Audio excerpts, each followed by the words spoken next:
Let Henry's do it. Nah, we're ready to close.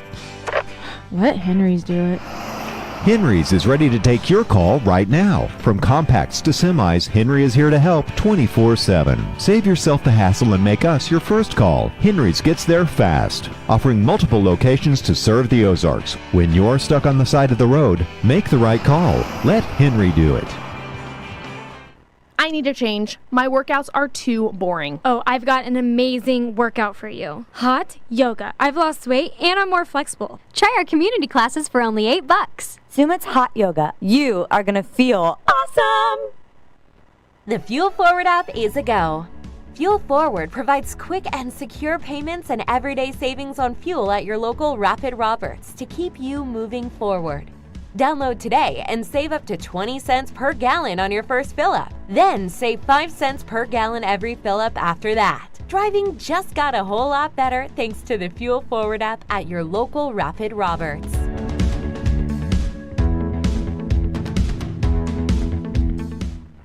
Take a breath. Here's your Be Well moment with Burl Behavioral Health. You're invited to pause and feel connected.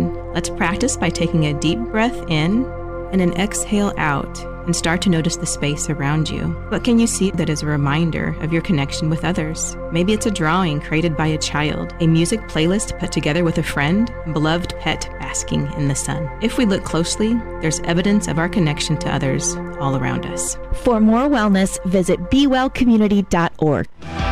Elite Promotions is a family-owned company dedicated to providing effective, efficient, and quality promotional products to organizations just like yours. Elite Promotions will make it simple for you and quickly find the products that will give you a reason to use Elite. Elite Promotions is the official outfitter of the Grip and Rip Baseball League, dressing all 6 teams in the jerseys you see on the field and all of our official fan apparel. Be on the cutting edge. Be Elite. Elite Promotions, ElitePromo.com. There's a certain magic here, one that can't be found anywhere else. You don't have to look all that hard to find it. It's on the flag-lined streets, in the packed pubs on game day, on the worn-down birds on bats, on cars, and on windows. It's in every memory, every celebration. Yeah, there's magic here in Cardinals Nation. Can you feel it? Sign up for Cardinals Checking with Central Bank and get your exclusive green embroidered Cardinals jersey and 2 game tickets. See Bank for details.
Week 5 is rivalry week in the Grip and Rip Baseball League as the playoff picture begins to take shape. Heroes emerge. Championship hopefuls rise to the occasion. And the winners are separated from the rest. Welcome in to sunny and warm Meader Park in Springfield, Missouri, site of another GRBL Sunday tripleheader that begins with the Springfield Metropolitans taking on the Moon City Mavericks. Coming up later today at 3, it's the Ozark Mountain Ducks and the Nixa Suckers. And at 6 o'clock on Baseball Night in the Ozarks, we will bring you the Republic Locos and the Branson Showmen. But up first, it is the Queen City Derby. First place against last place in the GRBL North Division as the 3-1 Moon City Mavericks square off with the 0-4 Springfield Metropolitans. Hello once again, everybody. I'm Rance Berger. My broadcast partner for this one is Clay Odell. And Clay, big story for the Springfield Metropolitans, 0-4. We did not expect this in a league that has been otherwise rife with parity. Simply put, the Metropolitans are doing 2 out of 3 things very well throughout the baseball season. That's pitching and fielding. Where they have been weak to the point of anemic is their offense. They've lost 6-2 to the Mountain Ducks week 1, 5-1 to the Mavericks week 2, 4-2 in 10 innings against the Branson Showmen, and finally a 3-2 defeat last week against the Republic Locos. That is 4 games, 7 runs across the board, the weakest offense in the GRBL. What will it take, in your mind, Clay Odell, for the Metropolitans to string something together? I think the main thing that they need to start, one thing I've noticed about them, and I don't have the statistics in front of me, but it's very important, obviously, for the pitcher to get strike 1. However, it's equally important for hitters not to watch strike 1 and watch strike 2 and immediately put yourself in a hole. Mm-hmm. So now you're down 0-2 with 1, maybe 2 balls, more than likely none, and you're in a deeper hole. You start chasing, you're more antsy, you're more anxious in the box, you're not relaxed, looking zoned in for 1 pitch. And so I think that they just need to step up the aggression, because we all know they have the hitters on the team. Absolutely. They're not hitting the ball. But I equally kind of think, give them this week, next week, I think their bats are going to start coming alive, and I think today is a good way to do it. And for them, keep the aggression. Don't make big changes. A lot of guys think, oh, well, I'm in a slump, I need to make changes. No, your swing got you to where you're at. You just have to make adjustments, but not changes. So I think if they stay with their in the adjustment world and don't make changes, maybe up the aggression, attacking the strike zone at the plate, I think we might see him turn around a little bit and put some more runs on the board. Actually, I had a conversation strongly to that effect this morning with the Metropolitans starting catcher Robert Fackrell. And, you know, Robert's always interesting to talk about the mental side of baseball. He was a college wrestler, so, you know, came from wrestling, which is an individual sport that definitely has a team component to it. Similar to baseball, right? Only one guy at a time gets to go up there and hit. But there is no doubt there is a mental approach to hitting, and that is where teamwork can come into play, right? It's about staying engaged. Everybody in that dugout is just as mentally into the plate appearance as the batter is. You know, I think we'll see, you know, Robert Fackrell did it last week. His plate approaches were a lot more deliberate. He was selective about what he swung at, and as a result, he got on base a couple of times and looked probably the most comfortable I had seen him look in the batter's box in a long time. But you know, I think that's what it's going to take for the Mets, really, is just to sort of get beyond the individual part of baseball and start to pull together the team involvement in the game. And that is so important in the team aspect of hitting, because you're right. It's like, wrestlers, I tell my son, 'cause I'd love him to get back into wrestling, though he doesn't want to, and I say, well, the beauty about wrestling is it's you and God out there on that mat. Yeah. There ain't anybody else to help you, but you have to do your part, and your teammates cheer you on, but it's just you two. Well, when you're hitting, there is a little bit more of a team component, because base running comes into factor. Yep. And what the Metropolitans need to do when they get runners on base, i.e. a bunt, a hit, a walk, hit by pitch, you name it, they need to start stealing bases. Yep. When you start stealing bases and getting runners from first to second and second to third, or more in scoring position with 2 runners on, as in second and third, and not just first and second, that starts to get the defense a little bit more antsy, but that starts to build confidence, not just in the guy at the plate, but now the guy on deck, the guy in the hole, they start to get hungry because they start to say, well, we're hitting this guy fine. Yeah. We're doing great. I want my piece of the pie today. And if they can do that and maybe get some momentum and get more runners into scoring position than leaving runners on first and watching so many pitches, that helps the team aspect of that hitting, like you mentioned there. Yeah, Metropolitans are excited about one roster move. The Moon City Mavericks without the services of their ace pitcher Tyler Abma today. He is not at the stadium. He is traveling out of state because of his day job. So no Tyler Abma for the Moon City Mavericks. What that means is that guys like A.J. Musser, Kyle Carpenter, and rookie Ray Bailey will all be pressed into extra duty. You know, that the level of expectation rises for everybody else down the chain. But Metropolitans are smiling because there is no Tyler Abma. They also get Logan Wiley back in the lineup today. He gets the start after missing last week due to a commitment to run a 50-kilometer ultramarathon. So positive move for the Metropolitans, a tricky situation for the Moon City Mavericks without Tyler Abma. That said, A.J. Musser looked as good as I have ever seen him last week in 3 shutout innings, and Kyle Carpenter has been pitching very well for City as well. We'll break that all down as things unfold. Let's go ahead and bring you the starting lineups, and we begin with the Moon City Mavericks. They're the visitors on the scoreboard today in their baby blue jerseys, white and red caps, white pants. They will lead off with their center fielder. He is from Springfield, Missouri, out of Glendale High School and State Fair Community College. That's second-generation GRBLer Thomas Brand. Batting second will be the left fielder, a former track and field athlete at Evangel University, Matthew Kellerstrass. Batting third, former Atlanta Braves farmhand, who now calls Marshfield, Missouri home. That's the shortstop, number 7, Brady Welsh. Batting fourth is the third baseman, coming off of a 2 RBI game a week ago from Springfield, Missouri, out of by way of Oklahoma Wesleyan University, Tanner Kellerstrass. Batting in the 5 spot is the second baseman from Farmington, Missouri. He went to Mineral Area. That's number 12, Brandon Winder. In the 6th spot from University City, Missouri, one of the GRBL's all-time greats, the extra hitter Tyler Jones. Batting 7th and starting in right field from Springfield, Missouri. He went to the University of Missouri. That's Ray Bailey. In the 8th spot, he will play first base today wearing number 5 from Springfield, Missouri, old Sammy Bammy, Sam Hornberger.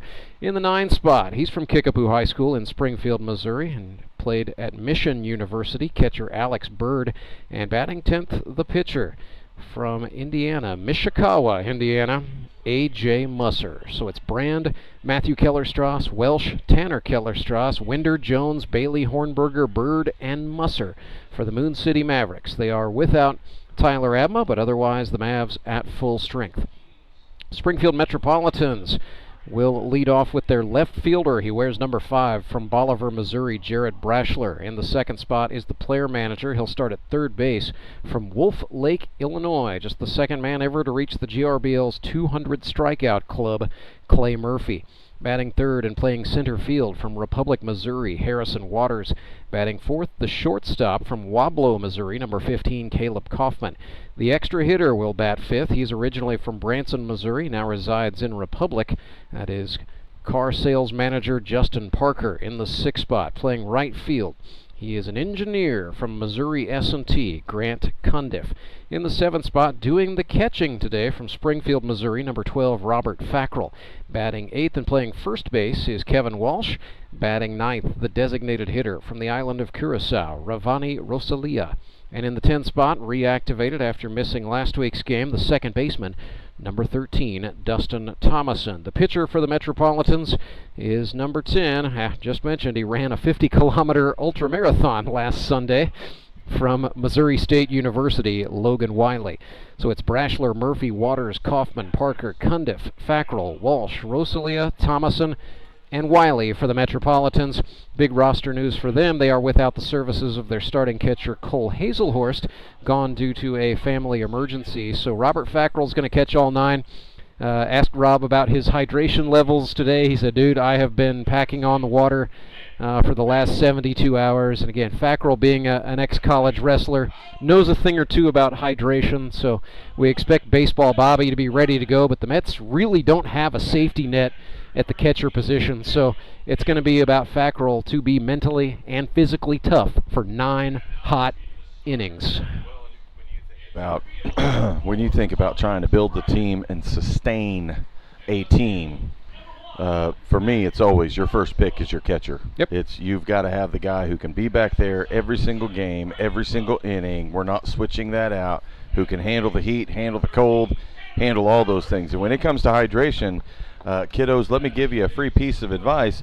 You want to start hydrating 72 hours before your event. So like today, we're playing on Sunday. You want on Thursday to be pounding water. And I'll give you another free piece of advice for adults and children, and they make 2 different types. Love it. It's called Pedialyte. Go to Walgreens, snag an old Pedialyte, and drink 1 per day on top of the rest of all the 100 ounces of water that you want to make sure you have. And if you do that, 72 hours for each day before your event, you're going to do better at your event than you ever thought possible. I can tell you, Clay, having just entered fatherhood about 3 years ago, Pedialyte has come a long way in terms of both the electrolytes and the flavor. The old death flavor. No, it man. is not your grandma's Pedialyte. So after that event, Pedialyte should sponsor us after that. But yes. we will step aside, come back, bring you our first pitch, and a whole lot more. Metropolitans, Mavericks, and some more free advice from Coach Odell are all coming at you on a GRBL Sunday. It started with an idea. Championship game of the Griffin Rip Baseball League here in Ozark, and we have had a wild one. It's gone back and forth over the last few innings, just like the season series between these And two became a passion. I had no idea what to expect. It's incredibly nostalgic. A brotherhood was created. These guys, they're like family now. Then the community got involved. My family just loves coming out to Grip and Rip. And $1,000 goes to ALS in the Ozarks. We love Champions were crowned. Back to back to back for Justin Skinner. Let's go! Champions! Mark Webb and the Ozark Mountain Ducks are the champions.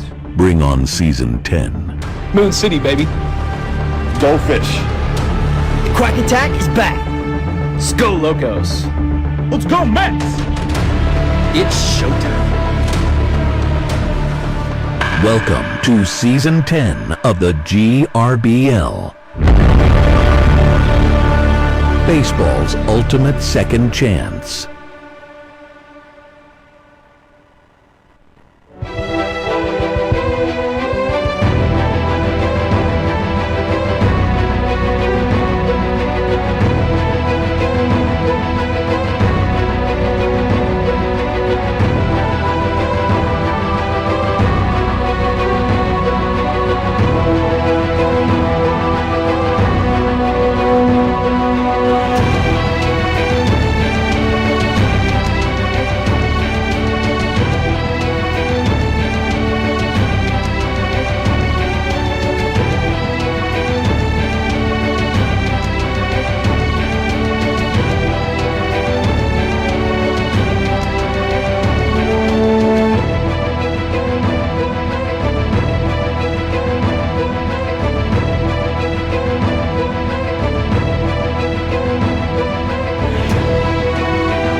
Sunday afternoon to you as we are set for another Grip and Rip Baseball League triple header. It is week 5 of 7 as we are in mid-September already. Certainly doesn't feel like it today. Game time temperature is going to sit at 88 degrees. We're looking at a daytime high today of about 91. That will be in full effect for our middle game today when the Ozark Mountain Ducks meet the Nixa Suckers as we inch towards 6 o'clock on the start of baseball night in the Ozarks. It'll be back down to 89, but not a lot to tell you about in the way of cloud cover. It is Just enough in the sky to really hold the humidity at a nice, pleasant 39%. Winds are out of the south-southwest at around 7 miles per hour. Barometric pressure holding steady at just under 30 inches of mercury, so no shot for precipitation, and that is good news. That means we're going to get all the games in today. Downside is, yes, it is hot. Dare I say, almost unseasonably warm for this time of year, but it is Missouri, where you have to be ready for everything. The players should be pretty acclimatized by all of the hot weather we have had throughout the month of August that got us here. Logan Wiley's on the mound for the Springfield Metropolitans. Umpires for this one, Edward Browning and Brian Lozano. They're grizzled GRBL veterans at this point. It's Browning in the field with Lozano behind the plate on the balls and strikes and the other important stuff that plate umpires do. Logan Wiley has been absolutely electrifying for the Springfield Mets. Just the downside for him, he's got nothing in the way of run support. Logan out of Missouri State University, sponsored by Emery, Sapp, and Son Construction. In 2025, he's pitched 15 innings, allowing 6 earned runs on 12 hits. He has struck out 14, walked 7, and hit a batter. His ERA for the season, 3.60, and his career ERA at 3.54. So it has been an absolutely typical Logan Wiley season, which is very good, as he pitches a strike to Thomas Brand at 12:07, and we're underway. Looks like he started him off with a slider there. Logan Wiley's got a fastball and a vicious slider that just gave Robert Fackrell trouble. No harm done with nobody on, and the count is 1-1. Yeah, he's going to have to be careful coming inside with Thomas Brand, because he's got a typical left-hander inside out, or not really inside out, inside pull type of a swing. Yep. And if he gets that barrel around on it, there's no doubt in my mind he can bounce it off the 417 sign out there. So you have to keep it away from Thomas. Wiley tried it there and got him looking. A fastball on the outer half of the plate. It's a punchy to start things off for Logan Wiley. I know that's eating Thomas too.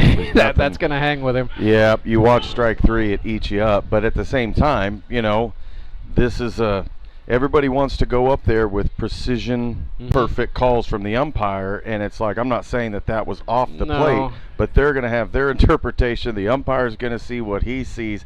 You got to be really clutch up there with 2 strikes to go swinging.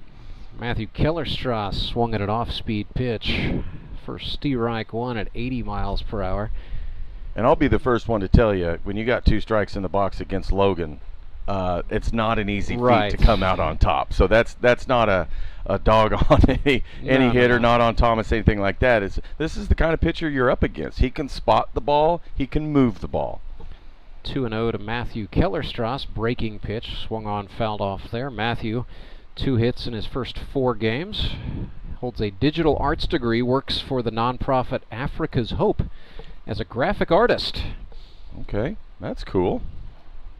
Always like hearing what these guys do off the field. It's always something. We got some neat professions in this league.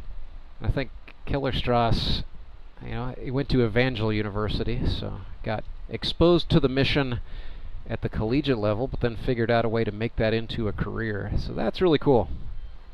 Not to say, I've worked in the nonprofit sector. It's not for everyone, and it's certainly not for everyone for the duration of your career, but if you find something with a mission you really believe in, it's very rewarding work. 100% agree. For a guy who ran a big old marathon, he looks pretty comfy out there on the mound.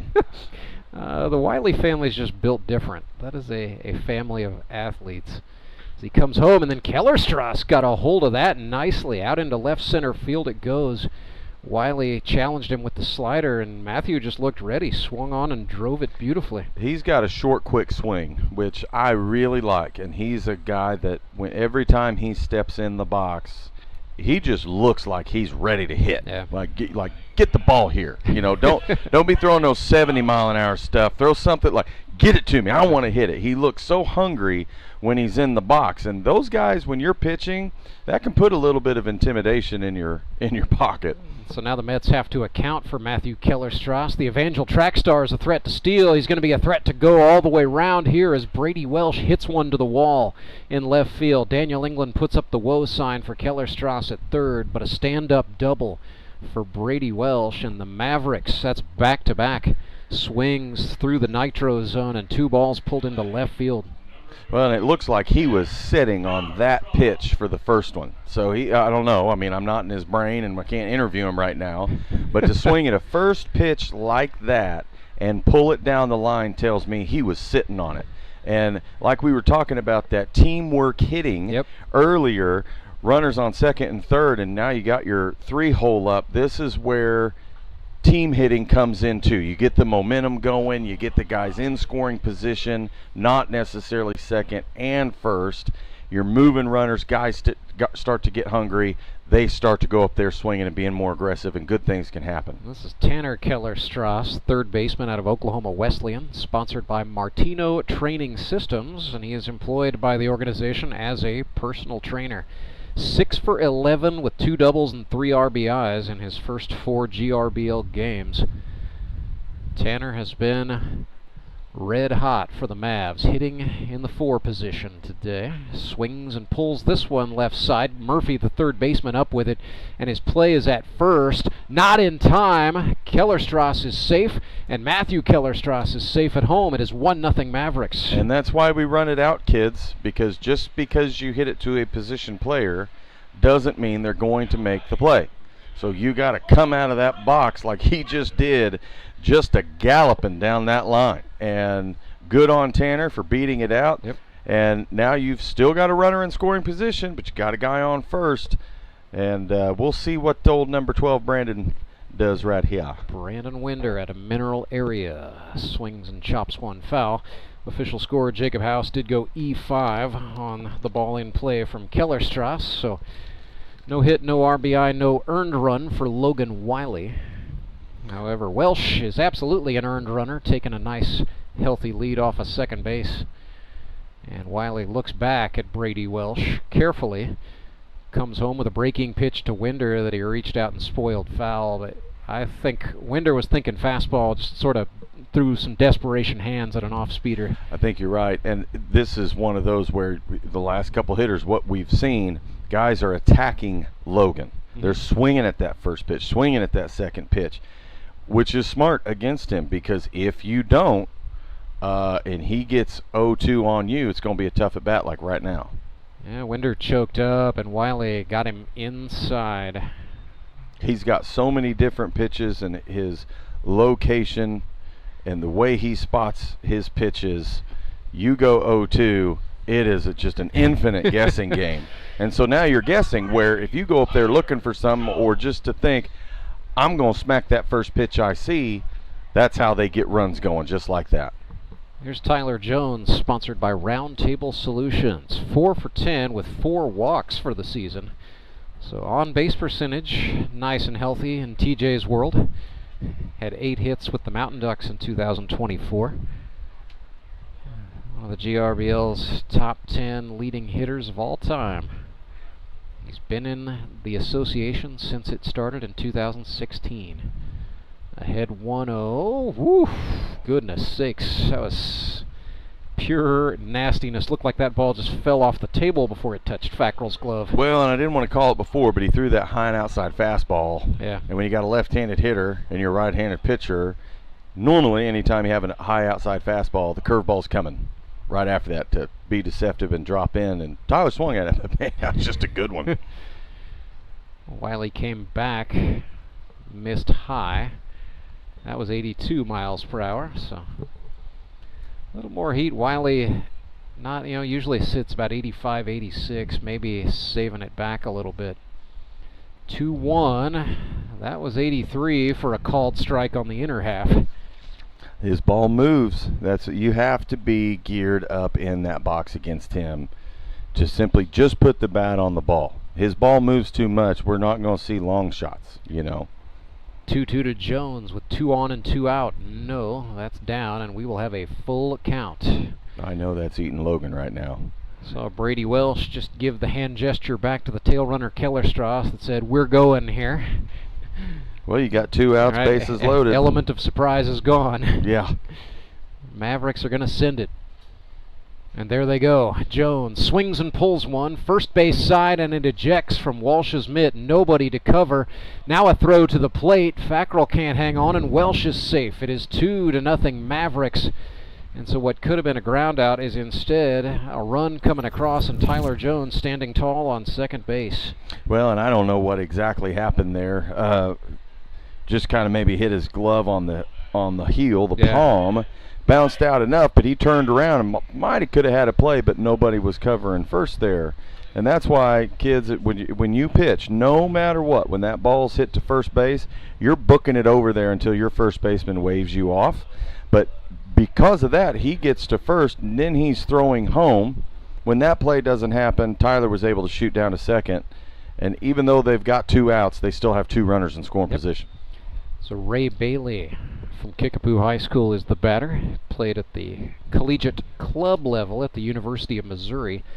2 hits so far in his GRBL career with the Moon City Mavericks.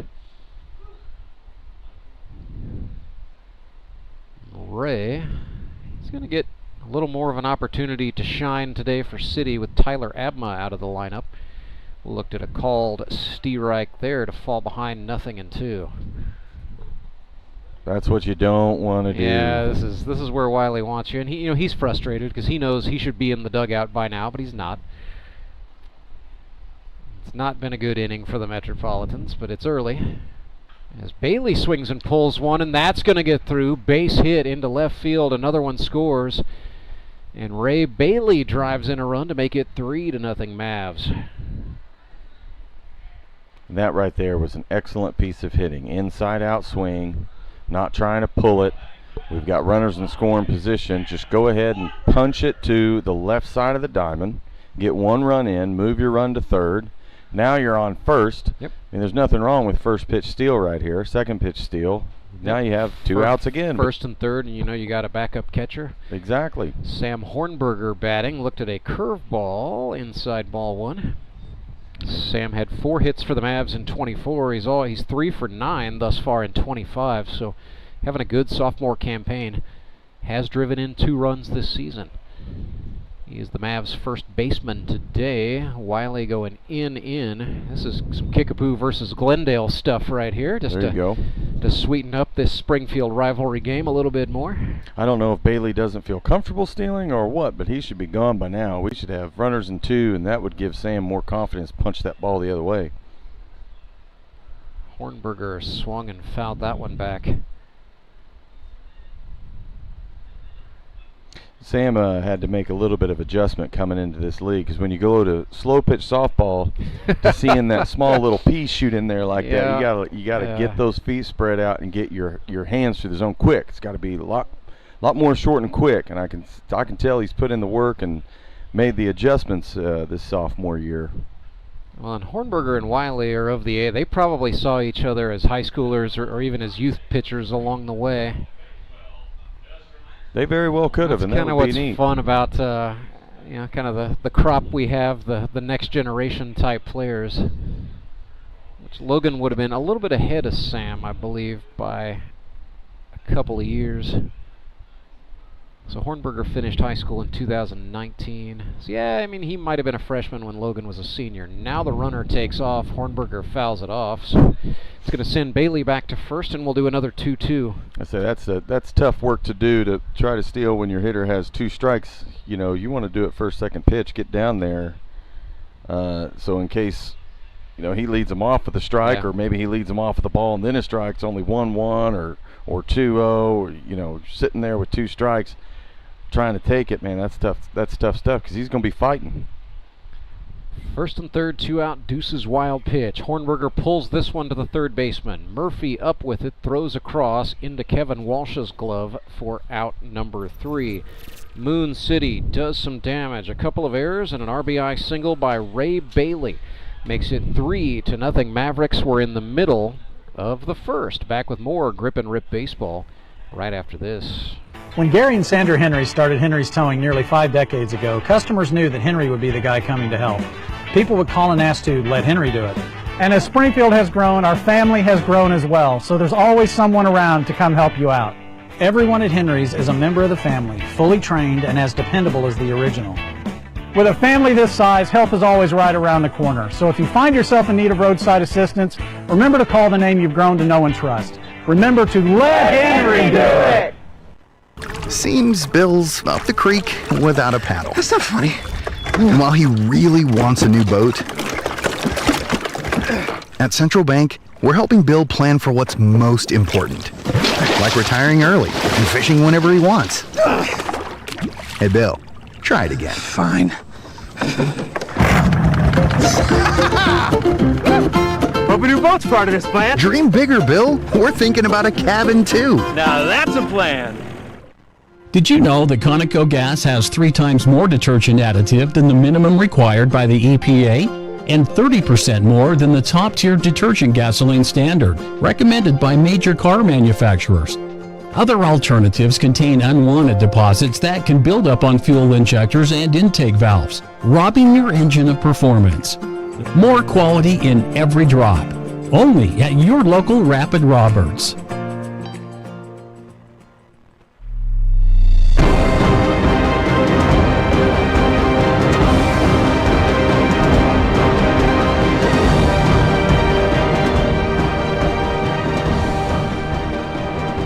City scampers out to a 3-0 advantage over Springfield in the top of the first, and now the Mavericks turn to the defense. A.J. Musser from Southwest Baptist University goes to the hill. He is from Mishawaka, Indiana. That is outside of South Bend, up in the northern part of the Hoosier State. Musser, 7 innings on the season, 2 earned runs on 6 hits. He struck out 9, walked 7, and hit 3 batters for a 2.57 ERA. Last time out on September 7th, he's as good as I've ever seen him against the Ozark Mountain Ducks.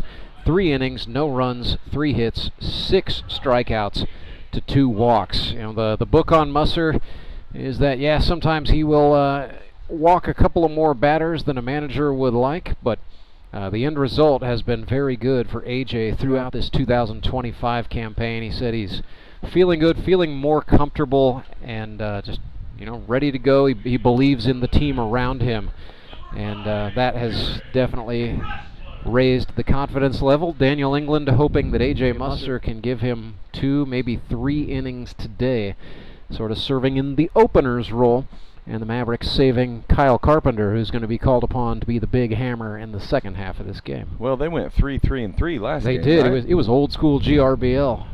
Shades of season 1 as Musser's first pitch to Jared Brashler is swung on and fouled.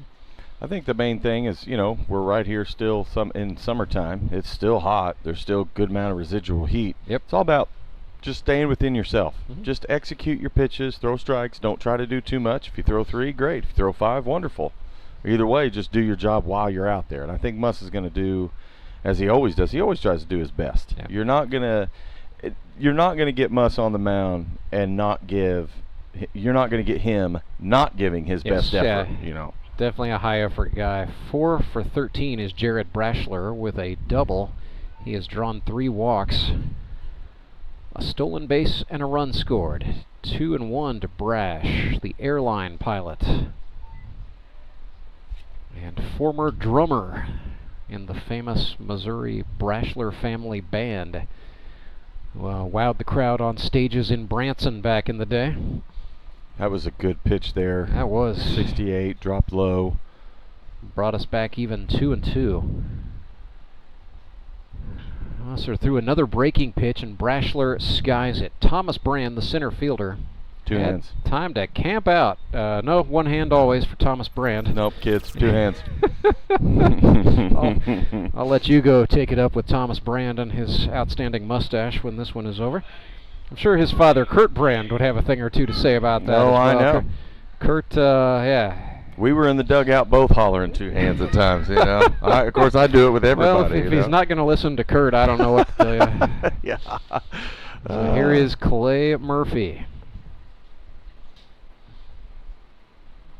Murph, 2 for 12 on the season, 46 hits in his GRBL career. Is this 47? It's tailing down, and it is down. That's going to be trouble as Kellerstrass dove and didn't come up with the ball. Murphy rounding second and heading for third, rather. He's going to whoa up there, but the 47th hit of Clay Murphy's GRBL career is a triple, and the Metropolitans showing signs of life, down 3-0 in the first. And that right there, I mean, kids, I don't know if you can rewind and how our cameras are working, but as soon as that ball was hit, you saw Thomas Brand running to back him up, which is the exact right thing to do. Now, on a ball like that, when it's a line drive and it's coming in, you don't dive in on the ball. If you do, you better know beyond the shadow of a doubt, before the ball's even to you, that you are going to catch it. If not, you miss it, that's by you. And the number one rule in the outfield is nothing gets by. Harrison Waters, line drive out to left. Kellerstrass, Matthew Kellerstrass catches that one and then gets it into his brother Tanner at third base in time to keep Murphy put. Dangerous ball off the bat from Waters, but the Kellerstrass boys shorted up that time and got the second out. Caleb Kaufman has been an offensive bright spot for a struggling Metropolitans club, sponsored by Worley Equipment. Caleb lives and works in Strafford, Missouri. He's 5 for 15, so hitting .333. A walk, 2 strikeouts, and a run scored. Looked at a called Steve Reich at the knees. And this just shows you so far, even in this game, it's just like the chips aren't falling for the Mets and they're hitting. You know, they're taking good swings, good cuts. They're putting the bat on the ball. Yeah. But it's just not falling where you want the ball to fall. Last one was a hard hit ball at somebody. That's the old, Harrison Waters lived the cliche. 0-2 to Kaufman, and Musser ran one inside. He's spinning it a little bit today. Yep. And, when your leadoff hitter pops up or grounds off and your leadoff doesn't get on, that's a just wind out of the sails for the next couple of guys. Because now they've gone from a 2-hole, I'm going to move you, or a 3-hole, I'm going to drive you into, now I have to be a leadoff. And now you have a guy on third, and you're thinking, okay, we're getting some momentum going, and then, by golly, you just hit it hard but right at somebody. It's like you can't get the train going down the tracks. 2-2 to Caleb Kaufman, 2 outs and a runner at third. Musser comes down the hill, that's outside, and the count is full. Kaufman will step out to think about it momentarily. Hops back in. It's a full house with 2 outs. A.J. Musser, the native of Indiana, rocks and deals. Kaufman swings. That's in the air to center. Back goes Brand. 2 hands. Into the glove. He's not going to do that for you, Clay. No, I know. Now you're just going to say it every time. Every time. I say it every time I see somebody catch it with one hand. Doesn't matter who it is. Thomas Brand did catch the ball, and the bottom line is the threat is neutralized. So the Metropolitans threatened, but they stranded Clay Murphy tall at third base. Back with inning number 2 with the Mavericks leading 3-0. Life is full of things to worry about. Your home's foundation shouldn't be one of them. Vertical and horizontal foundation cracks, windows and doors that stick are all indications that your home has foundation issues. At Foundation Recovery Systems, we offer permanent solutions that help put your worries to rest. Call us today for a free inspection.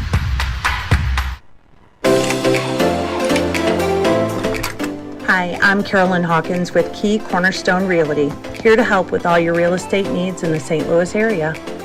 Do you have a house you want to sell for top dollar? We can help.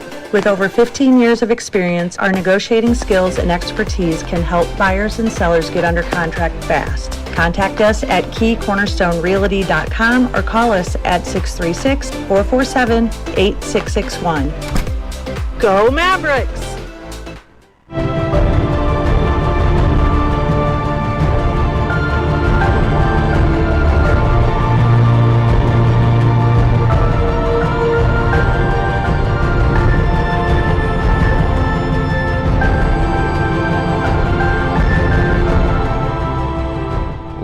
Wiley back to the hill for the Springfield Metropolitans. They trail the Moon City Mavericks 3-0 after 1. Logan Wiley sponsored by Emery, Sapp & Son from a family of athletes. His father, the late Chuck Wiley, now has a youth baseball tournament named in his honor, but his mother, Angie, has parlayed that into the Chuck Wiley Foundation, which does a lot of great work putting sporting equipment into the hands of disadvantaged kids. And really the best athlete in the Wiley family was probably Logan's sister Jaden, who was one heck of a multi-skilled track and field athlete, and then also a pretty good basketball player at Kickapoo in an era where they were regularly going to the Final Four. Two hands. Fly out to center field, and that is Harrison Waters, who should have known better, but nonetheless hauls that in off the bat of Alex Bird for the first out. You know, I'll give it to him. He normally catches them two hands. I've watched him enough. Well, Harrison is a coach at the 8U level for the yeah. You can't be a coach of these little kids and then go do that and then get mad when they do it one-handed. Because those little kids, man, I'll tell you, they'll call you out. Be like, Coach, I came and saw you play. I saw you catch it with one hand. He's like, I got nothing after that, you know. Here's the pitcher, A.J. Musser, hitting in the 10 spot. Ooh, swung at some high cheese there to pull even 1-1. Make him bring it down, Musser's been all right. He's 2 for 4 for the campaign. Limited sample size, but hitting 500 nonetheless. He's now down 1-2 after looking at a strike. 1 out, nobody on. No gloves for A.J. Musser, just feeling it in his hands the way nature intended. A dropped third strike results in a throw down to first from Rob Fackrell for the out. Sometimes you do and sometimes you don't get really good hops off of this backstop. That was a good one. That was a good one. Came right back to him. I mean, he didn't barely have to get out of the circle. Yes, you got the bricks, and then you have the sort of the I don't know what you call that. It's like the tapered concrete capstones, I guess, on the top. Sure. And then a little bit of net. But yeah, if that ball catches net, it's got a deadening effect. If you hit the concrete, you don't know where it's going. But bricks, that's what you want if you are the catcher. 1-0 to Thomas Brand, who's got 2 hands on the baseball bat, thank goodness. He does wear batting gloves, and he swings and fouls this one off. It's headed over on the third base side. Maybe, nope. That's actually rolling right up the driveway. It's going to have just enough momentum to get over the hump, and now it's rolling out onto Fremont Avenue into the path of a vehicle. That was a good inside-out swing right there. He's got it in his mind that Logan's going to stay away from him. So it's okay to maybe creep up on the plate a little bit more. He's got quick hands, so Thomas can turn on that inside pitch if he brings it in. But for Logan, I'd be looking away just to punch a single somewhere. Well, Wiley looked out, but that curveball did not hook up, and so it's outside, 2-2.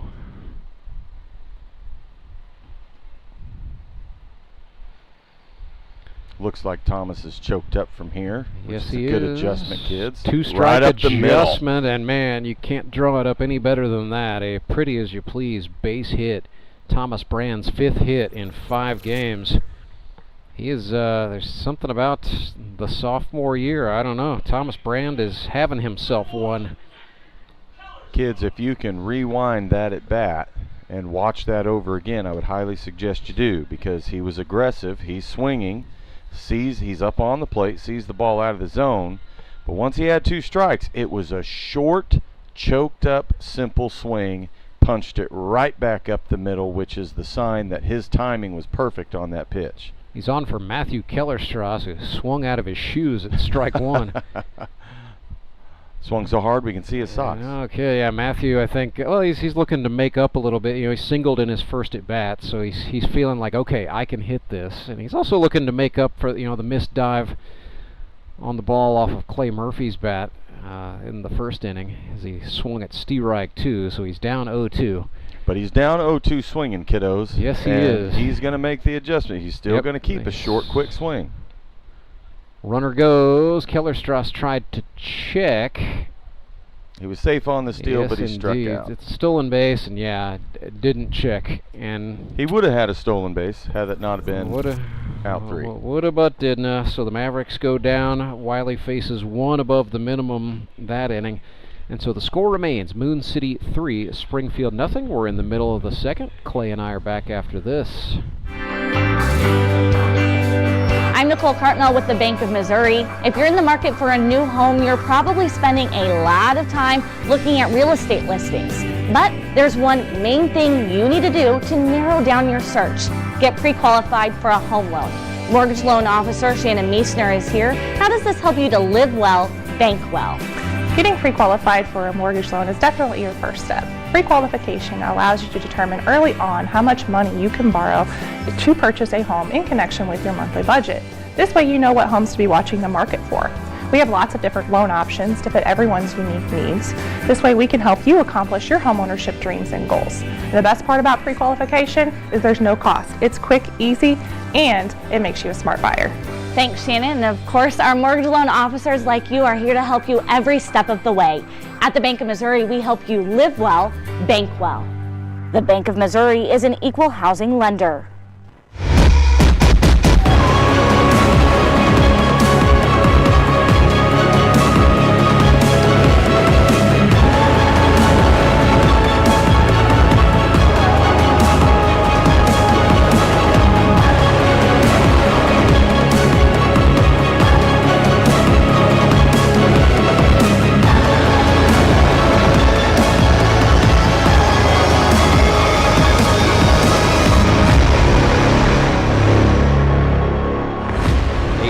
Musser back on for the Moon City Mavericks, who lead the Springfield Metropolitans 3-0. Streaming coverage of today's game sponsored by Central Bank of the Ozarks, Central Bank Company. Strong roots, endless possibilities, member FDIC.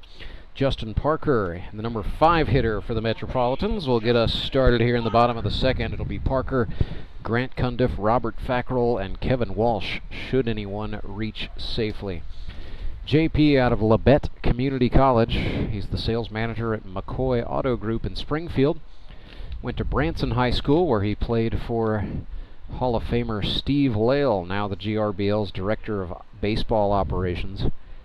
JP just busted out of a slump, so he's 1 for 14 after going hitless through the first 3 weeks of the season. Swings and powers this one, and that is well struck, but well foul. Left field, and I think that one got all the way out of here. I can't see over this. I got over the the perfect awning, yeah. eye beam right in front of me to not be able to see down. Well, I know the fans like the awning, Clay, because there's ample shade on the third base side, so that's not going away. No, trust me, my wife and son love the shade that we have here at Meadow Park. It is definitely a nice perk of playing here, isn't it? Absolutely. 1-2 for Parker. Swung on and chased there, and down on strikes he goes. A.J. Musser caught Parker being aggressive on an off-speed 2-strike pitch. And that right there, that's not overpowering. That's just pitching. He's just hitting his spots, throwing the ball that moves, getting guys to chase, getting guys to swing and miss, and it doesn't take much to miss. Your bat can be perfectly timed up on the ball, and you can be off. Your swing can just be an inch below it, 2 inches below it, and swing and a miss. Grant Cundiff, sponsored by C&H Industrial Reman, looked at ball 1. Cundiff from North Callaway High School in Kingdom City, Missouri. Holds a mechanical engineering degree from Missouri S&T. 2 for 11 with a triple on his 2025 campaign. Another second-year guy. There's a lot of those in this game between the Metropolitans and the Mavericks today. Cundiff had 6 hits his rookie year with the Mets. Swung on and missed a 68-mile-per-hour hook there, and so now he's down 1-2. And that right there is guys you can tell they're getting frustrated, they're swinging and they're missing, because Muss isn't overpowering you. He's pitching you. It's like a Greg Maddux per se of you. He's going to beat you on location. Yes. And yeah, location. Cundiff goes down on strikes. That's now back-to-back retirements by way of the cave for A.J. Musser. And that's what makes this pitching do this duel. This is right a styles now. clash, isn't it? Yes, it's not. You have one guy like Trey Turner. You know, I'm going to throw 90s and do whatever to you, and then somebody out pitch him. It's no. You have two of the same, and so you're seeing a lot of ball movement and a lot of good just execution of pitches and locating, spotting their pitches. This is a great duo to watch right now. That was 76-mile-per-hour strike on the outer half from Musser to Rob Fackrell. Now he comes back in with the breaking ball and missed, so the count's back even. Fackrell, the ex-college wrestler, has held just about every job in the restaurant biz except for owning the place. Swung on and chased one there, and that will frustrate Fackrell, who has been really making plate discipline a point of emphasis, and Musser got him there for strike 2. Here comes the 1-2 pitch. Another breaking ball. Fackrell swings and chops this one into play. Tanner Keller-Strass running across, guns it to Sam Hornberger for the out. So 3 up, 3 down for A.J. Musser and the Mavericks. And they maintain a 3-0 advantage in this Queens Derby rivalry. We are back with more Grip and Rip baseball right here, live and free on YouTube. Your local Hotsy dealer is an expert with hands-on cleaning knowledge to help you select the ideal pressure washer for your job. Take confidence in knowing you have a resource for all your cleaning needs. Service can be scheduled in-house or on location by a factory-trained technician using genuine Hotsy parts. Be sure to ask about scheduled maintenance plans, as well as a variety of accessories to clean more efficiently. And don't forget the soap. We have detergents for every cleaning need and have a bulk delivery program. Customized wash bays and mobile cleaning systems are also available. Build a partnership where you're a name, not a number. Contact your local Hotsy dealer to see why nothing cleans like a Hotsy.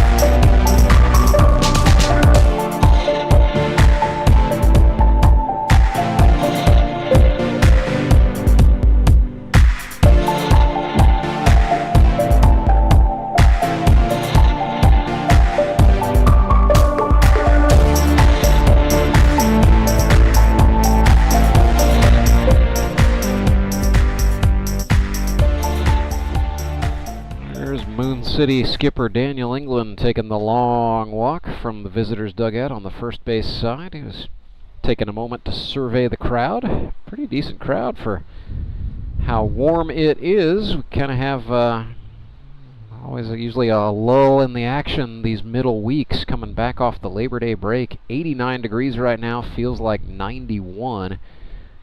And winds are pretty well out of the south. A little hard to tell with the flag at half staff now, but yeah, it's billowing a little bit out there. But really, the strongest gust I think we've seen today is 7 miles per hour. That's going to blow from home plate pretty much toward left center field with the way this park is oriented. Yeah, seeing the flag at half mast, half staff, it reminds us of the week, and I just want to remind everybody at home that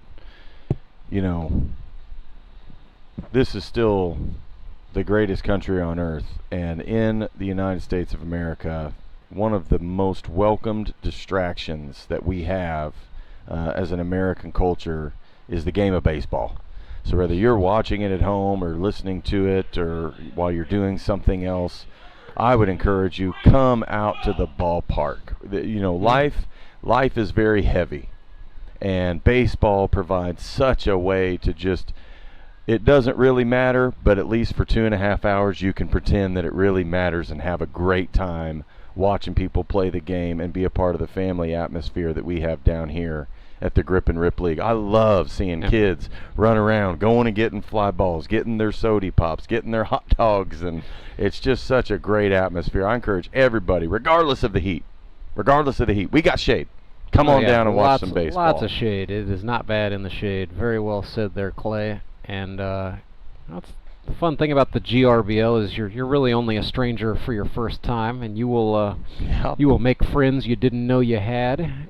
And, let me tell you there, to that point right there, the way you've welcomed me into this booth, the way that these, not just the Ducks that I've been on, even the other guys on the other teams. Yeah. You know, they've welcomed me into this league and have fun talking with me and teasing me, you know, because I'm the old guy with white hair and his beard now. You know, as we see the strikeout. Yeah, down on strikes goes Brady Welsh. So Logan Wiley collecting his 4th strikeout of the day. But these guys, everybody in this league, nobody's out here to, I won't say nobody, but I'd say the vast majority, they're just out here to have fun, play baseball, meet new guys. You hear guys talking all the time about the youth teams that they're coaching or how they're trying to teach the next generation the game. And kids are even out here now that I'm helping coach with the Ducks. We've got guys on our squad that there's a lot of aspects of the game itself they don't know. So I'm trying to, you know, help coach them up a little bit because they're going to be teaching kids, and we can pass those baseball pearls down to the next generation. Hi, pop fly. Goodness sakes, Tanner Kellerstrass tried to hit one into the heavens. Fackrell and Wiley both took a dive for that one in foul territory, but the baseball hit the turf, and so Kellerstrass will get another chance. Metropolitans, everybody's picking it up. There's a small yard sale there, but that is now closed, and Kellerstrass will get another chance. That's funny. Well, it looked like Logan had a beat on it and was calling for it. Yeah, and Kellerstrass couldn't find it immediately. Back kind of made a late break on it, and then just one of those deals where nobody came up with it. Logan's going to get the pellets out of his socks real fast. And you know, as much as we talk about the culture amongst the players, and you know, we are one GRBL at the end of the day. You know, that is something that I have noticed has really bled over into the fans. You know, like whenever my wife or my family come to the game, she'll come home when I get home at the end of the night and I'm eating my post-game ice cream. She'll say, like, oh, you know, I met Tyler Abma's wife today, and then our kids played together under the bleachers. And there's just a story of like, oh yeah, you know, I noticed like so-and-so had a big cheering section today. Yep. And so, you know, Ashley has a little bit different being, you know, married to a staff member. You know, she has favorite players, not favorite teams usually, but, you know, she likes to pick out a different spot in the stands to sit in and just figure out who's going to fill in around her on any given Sunday. So, well, and like you she gets to meet a lot of families. Yeah, and like you said, you're only a stranger like your first time. Oh, yeah. And year after year, our fans come out, well, because we have a draft every year and guys are constantly on different teams, you end up sitting on, you know, your team side for this year, and you meet somebody that you played against, or your family, you meet the family of somebody that played against last time, and your kids play together, and you're right, you're building relationships and friendships, and it's just a wonderful atmosphere. Down on strikes goes Tanner Kellerstrass. All the feel-good we're feeling up here, Clay, seems to have gotten to Logan Wiley. I think back-to-back strikeouts for him. He's looking a lot more dialed in here in the third with the Mets trailing by 3. Wiley's task certainly is not to go get runs back, but his job is to keep the distance where it is and trying to will the Mets back into it when they get their chance in the bottom half. Brandon Winder looks at ball 1. Well, and they still have Clay Murphy who can come in later in the game. Winder sends that one deep in the hole to the shortstop. Kaufman up with it, but it's not going to be in time. Just a little bobble was all it took. And so Brandon Winder will reach safely and extend the inning. So if Logan, as my guess would be, he's going to go through 5. If he goes through that's 5, got to be the game plan. And you have a 2-inning gap in there to whoever might fill the void. We've been using Harrison Waters as the bridge guy, and then I suspect we'll see Murphy come on to go 7, 8, and 9. Yep. And then, you know, if this were to go to extras, he'd be eligible to pitch a couple in extras as well. So that's his thinking. Try to save himself back. Right. And you know, he drafted Logan Wiley. You know, the Mets cards were pretty well on the table there. Logan Wiley's been a 5-inning guy throughout his time in the GRBL, so it's they're not going to pull any funny stuff with that. 1-0 to Tyler Jones. Whoa, goodness, he swung on, and the Mets catcher Fackrell is down. He's going to take a moment, and Clay Murphy is very quickly going to walk over to check on Robert Fackrell because... Was that a foul ball? I thought Jones just swung, and then it looked like Fackrell just didn't catch it. I'm not sure where it hit him. He's upright, which might is good have a to guess. see. Yeah, okay, he's got a bit of a tell there. And we'll just leave it at that. Brian Lozano says, I went and gave your pitcher another ball. And that's good sportsmanship on the part of everyone involved here. It's a team sport. It is a team sport. If you're an umpire. Well, I've had to explain this to people before. They have asked me, seriously, they'll ask, like, why did the umpire go out and show the pitcher of the baseball, acting as though this pro ball player had never seen a baseball before, and why did they sit and look at the stitches on the ball for 2 minutes? And I'm like, well, what he's really doing is buying the catcher time to recover from what just happened to him. And you'll see that go the other way too. When an umpire gets hit, the catcher goes and walks out. Well, they know what it's like. Both of them, being behind the plate, know what it's like to get hit. So it's like, but at the same time, you want that umpire to give you time because you're what's stopping the ball from hitting him 99.9% of the time. It is it's a symbiotic relationship at all times. So Fackrell's going to give it a go. It is 1-1 to Tyler Jones. Logan Wiley comes set, rocks and deals. Ooh, he wanted it. Didn't get it. It's now 2-1. Runner on first, 2 outs is the situation. Mavericks up by 3. Tyler Jones looking to extend the inning and the lead here. Reached on an error last time. Wiley brought that one over, but down at the shin level for TJ. 3-1. He's going to want to get I can tell Logan wants to get this last out. He wants to throw as least amount of pitches as possible. But you just want to get this out so you can have a better setup for inning 4 and 5. Runner goes on a 3-1. It's a called strike. Throw down to second is into the outfield. Winder, certainly not an artful slide, but effective and safe nonetheless. It's a stolen base. So before we do the 3-2, real quick, I'll mention Tyler Jones' sponsor, Round Table Solutions. He's a software trainer. TJ is he's a bit of a jet setter. He usually travels out on Sunday nights sometimes or Monday mornings, and then usually doesn't arrive back until Friday night or Saturday morning. He is on the road. Ooh, that was inside. So Jones draws the walk. I'm not sure why he is taking a minute to get down there slowly. Oh, shoot. You haven't figured out that's TJ yet? Well, I can never tell if he is legitimately hurt or if he's just running while laughing or what the deal is. I think he's always got that little smirk on his face, just chilling. I mean, nothing seems to get the guy riled up. So I mean, that's his pace, man. He's making his way to first hey, you gonna walk me? I'm gonna walk. So, that kid cracks me up. Maybe he just wanted to hear Ray Bailey's music. Maybe. That's got to be it. So here's Bailey now batting with 2 on, 2 out. Checked it, didn't matter. It's called Steerike. He had a great punch to the opposite side of the field. Yes, he did. A single out to left brought in a run. Last time Ray Bailey batted. Rookie out of Kickapoo High School. Which, when you punch it that way, he goes the opposite way. Good goodness, but Clay Murphy, up as tall as that 5'9" frame, will allow him to jump. Sorry, Clay, had to say it. Nope, you're fine. But he skied up there and made no, not you, Clay. I was talking to that one, yeah, sorry. Our mutual friend Clay down there. He's just not the tallest guy. That's all I'm saying. But he made the catch. A jump or a dwarf jump? No, nothing too crazy. All just not a big man jump. No. But he made the grab and the stab, as Daniel Davis said. So the Metropolitans neutralize the Mavericks threat. It is a 3-0 ball game. Moon City up on top. Back with more. No more short jokes, though. We're done with that. Back with more GRBL baseball in a moment. When Gary and Sandra Henry started Henry's Towing nearly 5 decades ago, customers knew that Henry would be the guy coming to help. People would call and ask to let Henry do it. And as Springfield has grown, our family has grown as well, so there's always someone around to come help you out. Everyone at Henry's is a member of the family, fully trained and as dependable as the original. With a family this size, help is always right around the corner. So if you find yourself in need of roadside assistance, remember to call the name you've grown to know and trust. Remember to let Henry do it!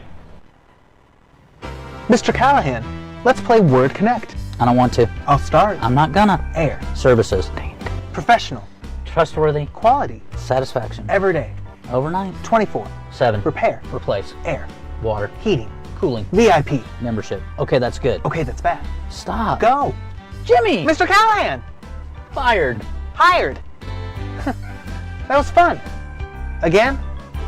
Call Air Services today.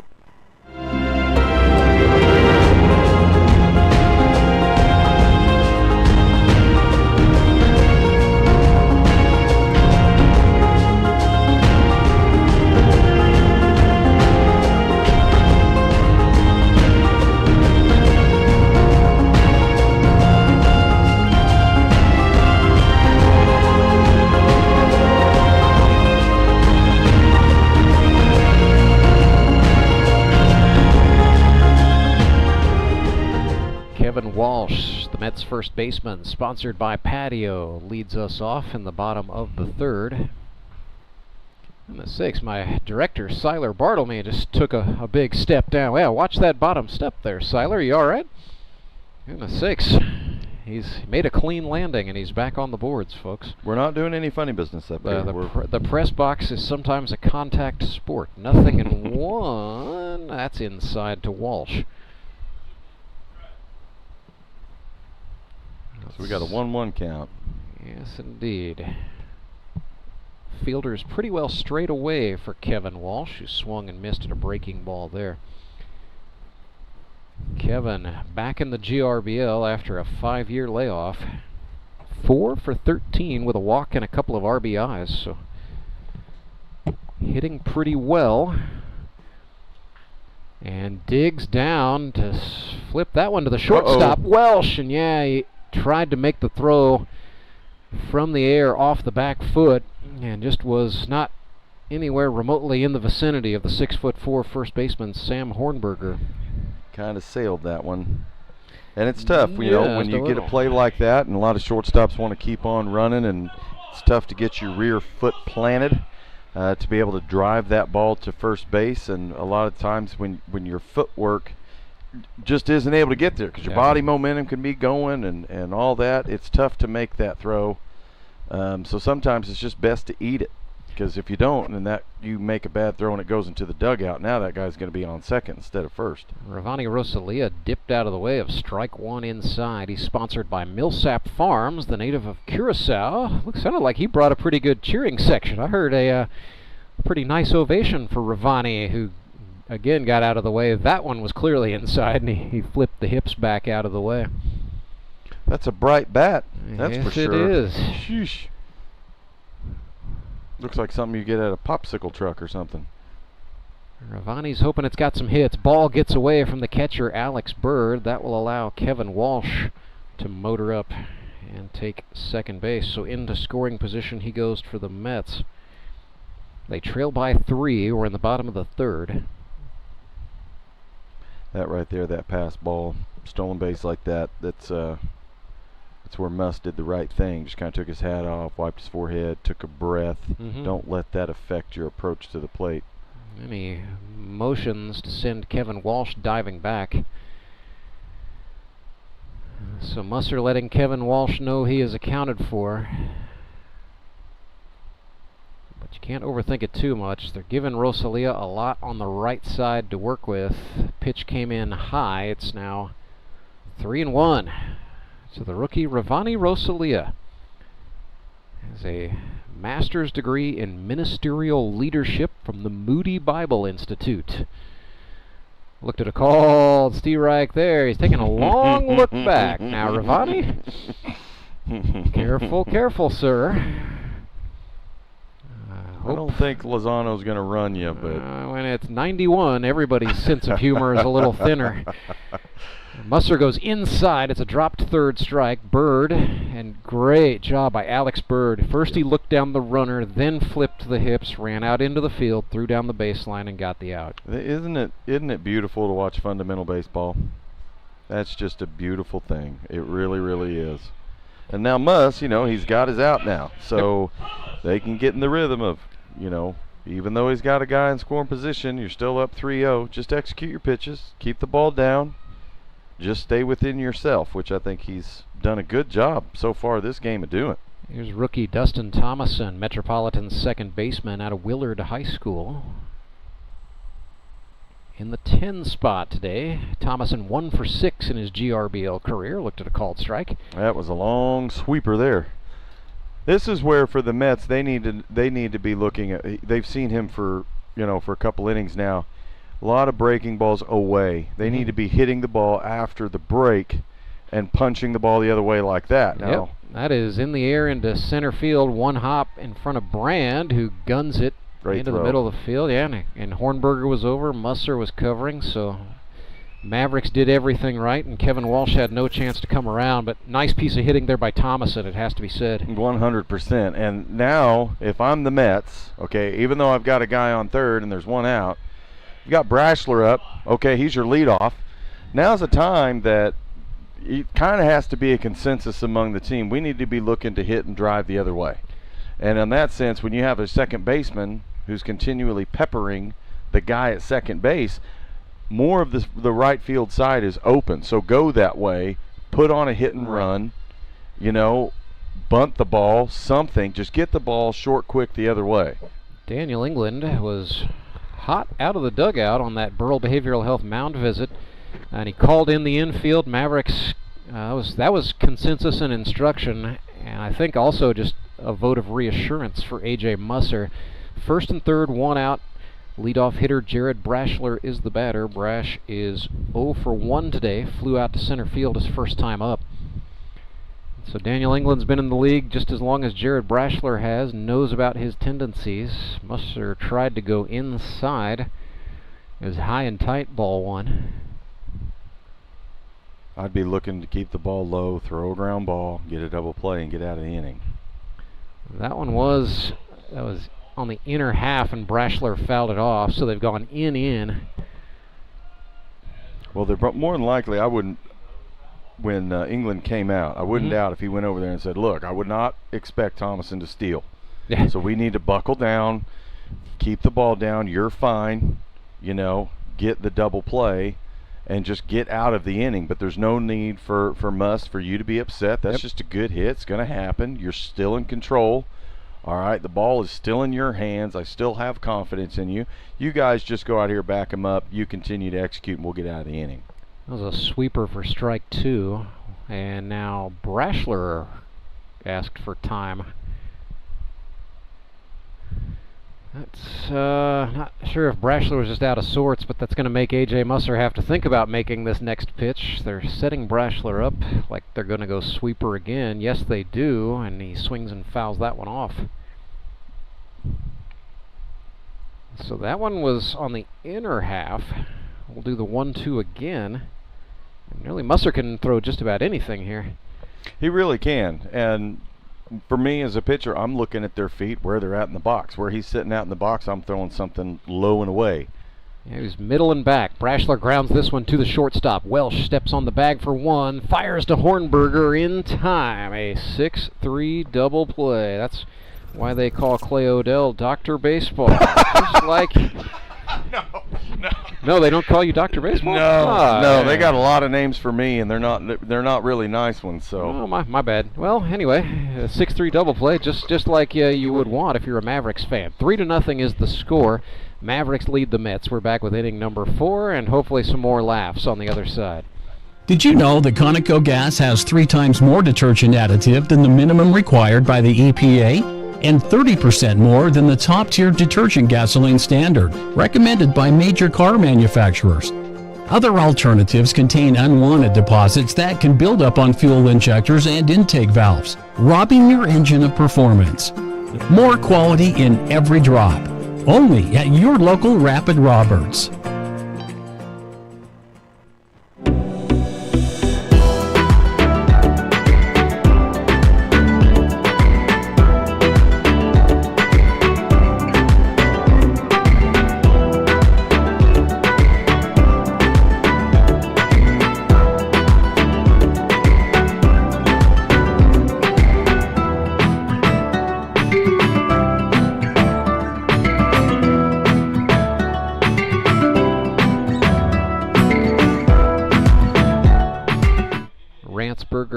Odell back with you live at Meadow Park in Springfield, Missouri, home of the Grip and Rip Baseball League for this decade year, Season 10. From 2016 to now, the Grip and Rip Baseball League has been baseball's ultimate second chance. Logan Wiley back out on the mound for the Springfield Metropolitans, so to the surprise of absolutely no one who follows GRBL baseball, Wiley going to be the 5-inning guy for the Springfield Metropolitans today. That means any reliever who comes on for the Mets from this point forward will be limited to a maximum of 3 innings of work. We don't do pitch counts in this league, but we do innings restrictions. That is to protect players from injury and overuse. Also just creates a kind of a unique strategy dynamic that makes this league a little more intriguing, a little more fun to watch, something you've got to account for. Each team's got to make at least 2 Henry's towing pitching changes per game. Sam Hornberger bats for Moon City. It'll be the 8, 9, 10 hitters this time by, so Hornberger, Bird, and Musser. Looks like the old commish is calling a time right now to talk to Blue down here, looking at the conversation about what's the condition of the baseballs on the field. Hopefully they're good baseballs. We have enough. I was going to say this game should have started with a fresh pack, so they can move through it quick. I've seen a lot of foul balls fast. There have been, and so now Tony Lewis is calling for. Now he's signaling to the 2 managers in this game. So Clay Murphy was at third base. Daniel England was in the coach's box, which is handy logistically. But I'm not sure what this is about. So Brian Lozano has a baseball in his hand. He's now showing that to Clayton Murphy and Daniel England. Tony Lewis is the commissioner up against the netting, and they're talking it out here on the third base side. Are they scuffed, or they maybe got some residue on it? Hopefully nobody and so both of the advantage you have here, both of these managers are pitchers. Yeah. So they should know what a quote-unquote game condition baseball is supposed to be. Tony Lewis waving and smiling. Oh, so somebody might have had something on the bill of his cap. Uh-huh. Well, hell now. Things are getting interesting, aren't they? Oh, yes, Watson. We must go research. Yeah. Investigate. Well, that's going to go to the laboratory where technician Steve Lale is going to have a look. But Brian Lozano tossed out at least 1 baseball. I think both teams have probably been warned, don't do that. Well, I wouldn't doubt, you got to really be careful, because even though rosin is legal, yes, it can mix with certain other chemicals. Well, sunscreen tends to be a favorite of the pros. And when you're out here and you start mixing stuff, it can come on the ball. It doesn't mean that anybody's trying. Sometimes they don't have enough wherewithal to know that this is a banned type of substance. Sometimes they do. Sam Hornberger lifted that one. It is drifting just into foul territory. The first baseman, Kevin Walsh, hauls that in for the Metropolitans for the first out. So yeah, a substance check on the ball. I haven't seen one of those in a while. That means everybody's been either really sneaky for a long time, or that one was painfully obvious. Well, I can tell you that when I'm in the third base box and I have to give new balls to the umpire a lot, I'm checking all of them. That's the first time I've ever seen that in this league. So now that we have the commission drop in with us, we're getting some explanation now. This is going to be good. This is going to be good. Alex Bird steps into the batter's box. First pitch he sees is flared, and a leaping grab by Caleb Kaufman. Second-year man out of Wablo hauls that in, and the Mets fans get rowdy. All right, Mr. Commissioner. Well, Brian Lozano did, the home plate umpire pulled me in and did the right thing. Said, hey, Tony, I'm starting to get in balls with pretty sticky substance I think is on them. Can I go out and warn them? And I was like, absolutely you can. However, the league hasn't done like a black and white job of absolutely stating the obvious, to where pitchers should not be doctoring the balls. And so that's when I said, hey, let's do this. Let's go ahead and pull Musser skies this one. That's going to be manageable but not handled by the catcher, Fackrell.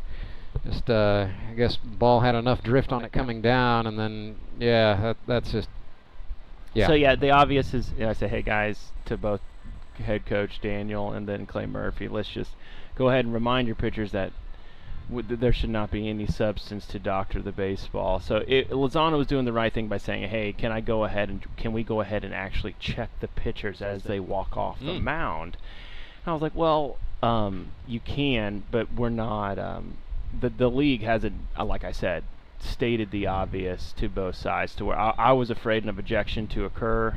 And so I just basically told the coaches, let's just make sure to warn your people to not doctor the baseball. But in all fairness, Lozano's one of the better umpires that we have out here for the league, and I am glad that he is cognizant and aware and pointed that out. So that's what that was about. I think it's probable, possible, and plausible that you have a field like this, turf, and you've got little pieces of rubber. Heat starts to heat up. Some of those particles, just enough, a ground ball, fly ball, that can skip on a ball, and if somebody has rosin or some sweat and they start scuffing the ball with it, that it is very possible. And obviously we don't have a lab that we can just throw everything to see what substance is on the ball.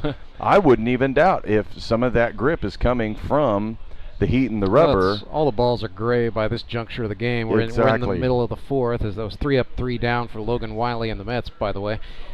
But yeah, sunscreen and rosin, right? That's the favorite legal-ish mix that the professionals are using. But you got to watch for things like pine tar, spider tack, whatever else the kids are going to these days.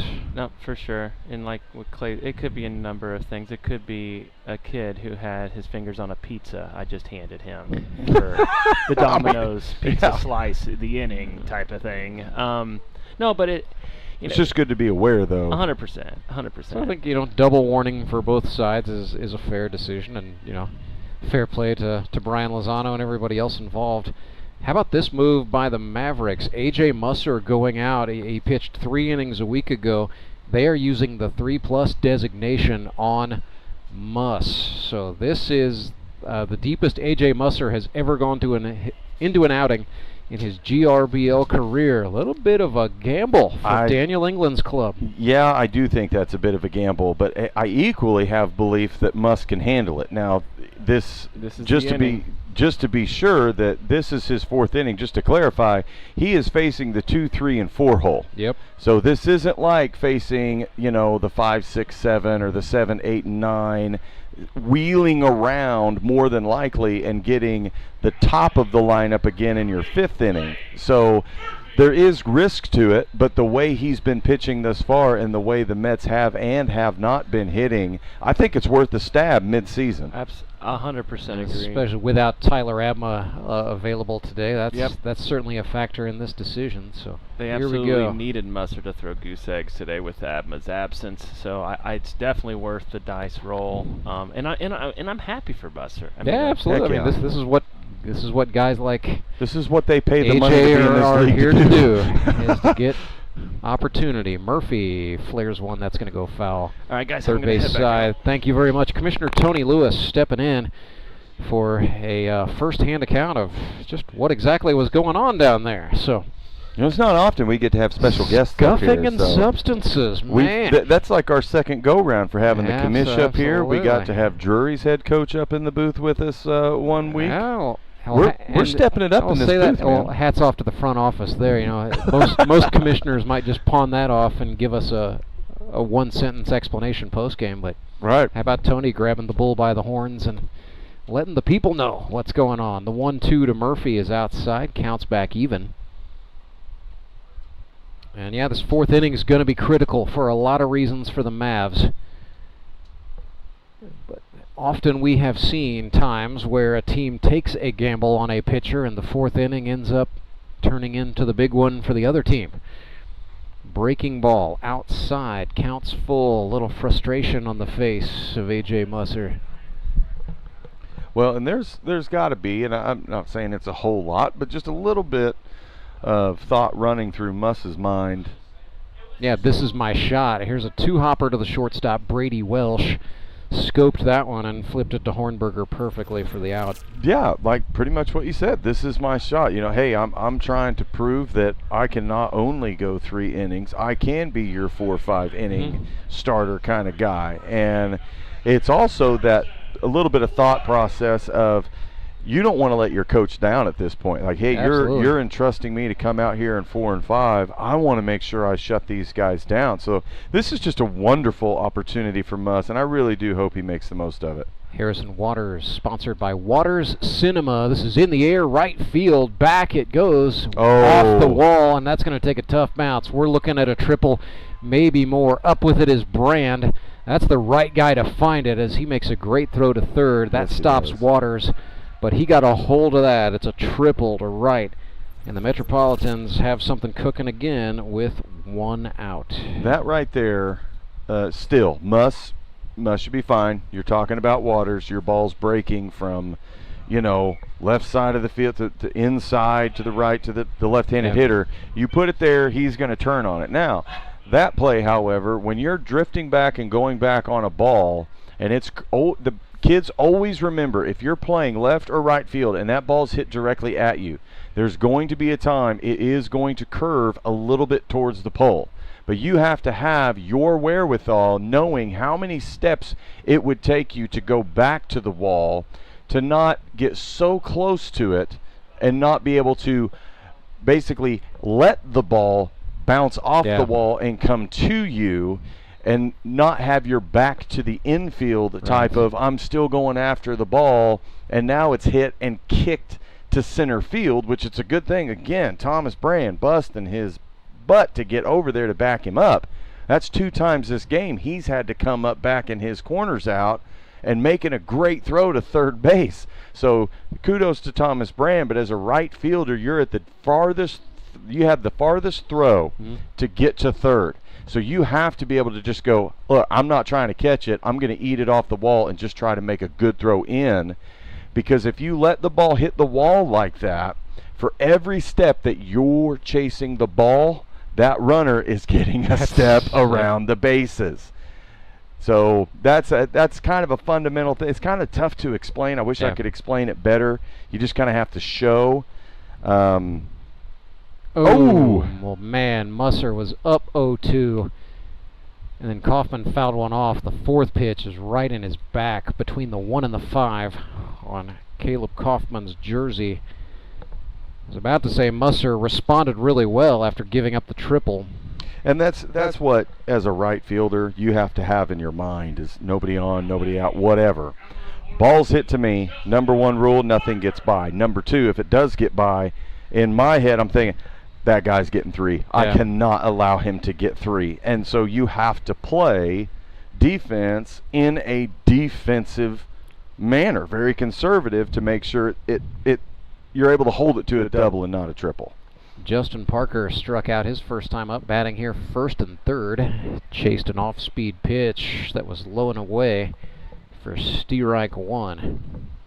Now, there's no doubt one swing of the bat, we could have a tie ball game. Yes, sir. And Justin Parker has homered in the past in this league. Runner feigned to take off. Oh, unfortunate for Bird as he kicked it. Musser covering, and the runner will stay put. That's Waters off of 3rd. So it is a 3-0 ball game for the moment. Near disaster for the Mavs, but crisis averted. I still believe Muss right here should just take a breath. Don't get panicked. You still have 1 out with the guy on first. You can still throw a ground ball and get a double play. Get out of this inning, absolutely. They've done it once. But this is what you and I were talking about at the beginning of the game, of that rhythm, that team hitting that the Mets need to come through on right now. And it just doesn't seem to go their way. Lifted on the infield. There was some debate over who's got it, and then I saw Welsh point to his partner on the left side, Tanner Kellerstrass, and then Tanner jolted into action and caught it in the basket.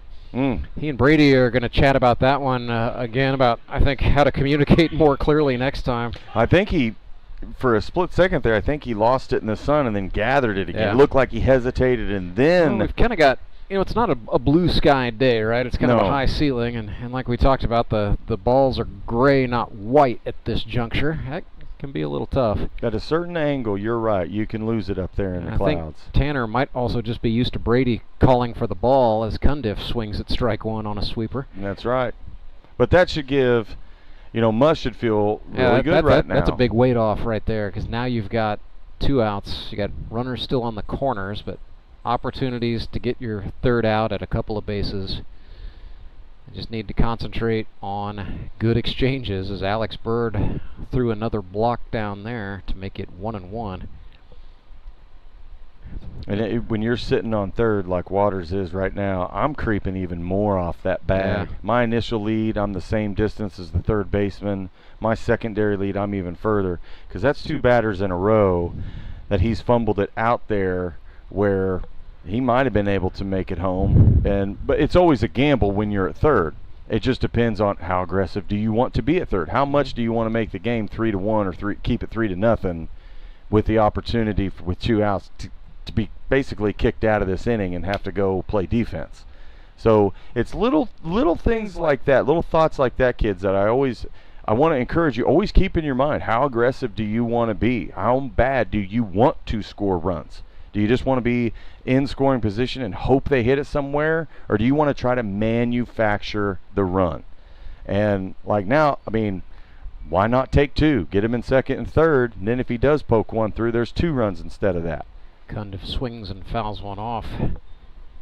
Say thank you to his sponsor, C&H Reman. Golden opportunity for Grant Cundiff. Ball and 2 strikes following that foul ball. A.J. Musser trying to get out of the inning. Runner goes. The pitch is outside. Alex Bird will be indifferent to Caleb Kaufman taking second base. And see, that right there is what we've been talking about. We're trying to get into scoring position. And the Mets, the poor Mets, never thought I'd put those 2 words together, but being a Cardinal fan, but they're starting to get this momentum. 1 hit, and it can be a 1-run ball game. And it could be, say he does walk him here, okay, bases loaded, you punch one through, it could be a 1-run ball game with more runners in scoring position to set it up 3-3 or 4-3. 3-2 payoff coming up here. A.J. Musser rocks and deals, tried a breaking pitch, and he does. He wanted walk that one. Grant Cundiff. Musser frustrated, not shy about the body language that time. That loads the bases with 2 out. But that's where you want to sit here and go, okay, we got bases loaded. Okay, I've got my 7 hole coming up to bat. So now I'm getting ready to face potentially 7, 8, and 9. Bases loaded. Ball hit anywhere is an easy out.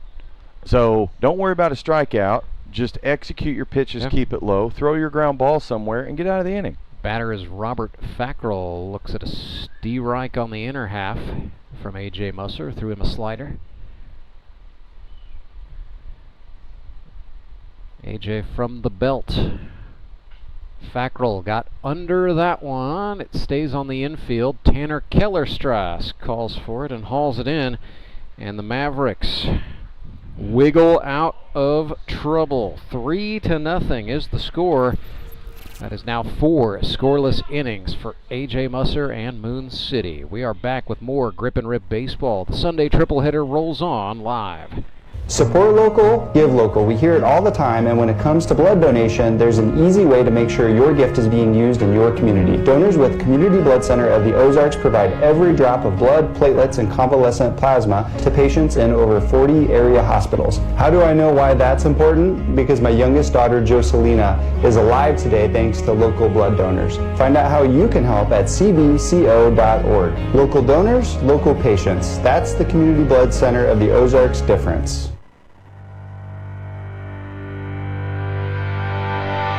Remanufacturing isn't just a process, it's a legacy. From the seasoned hands of our experts to the eager spirit of the new generation, we bridge the gap by bringing together knowledge and innovation. We are one team with diverse experiences.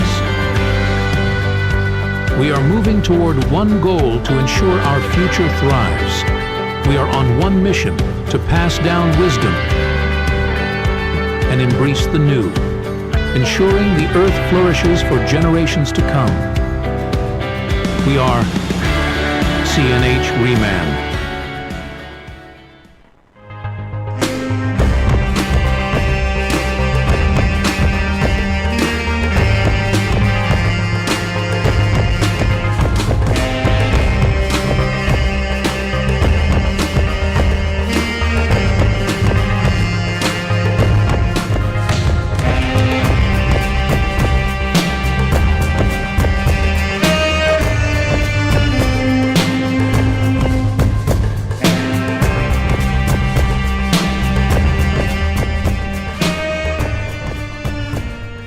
Top of the fifth. Logan Wiley back out to work for the Springfield Metropolitans. They trail their rivals Moon City 3-0. Metropolitans winless on the season. They've scored just 7 runs and have now conceded 21. Mavericks are 3-1.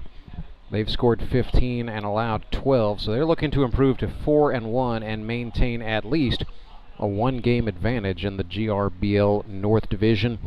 And the offensive woes just continue for the Springfield Metropolitans. They have stranded runners in scoring position in 3 of the 4 innings they have played today. Looking at it, a total of 6 runners left on base. So they're getting guys on, they're just not cohesively putting it together. Yet to have, they've hit a couple of triples today. Clay Murphy got one, and then Harrison Waters got one in the 4th. And they've come up empty-handed both times off that. It's just been that kind of year for the Springfield Metropolitans offensively.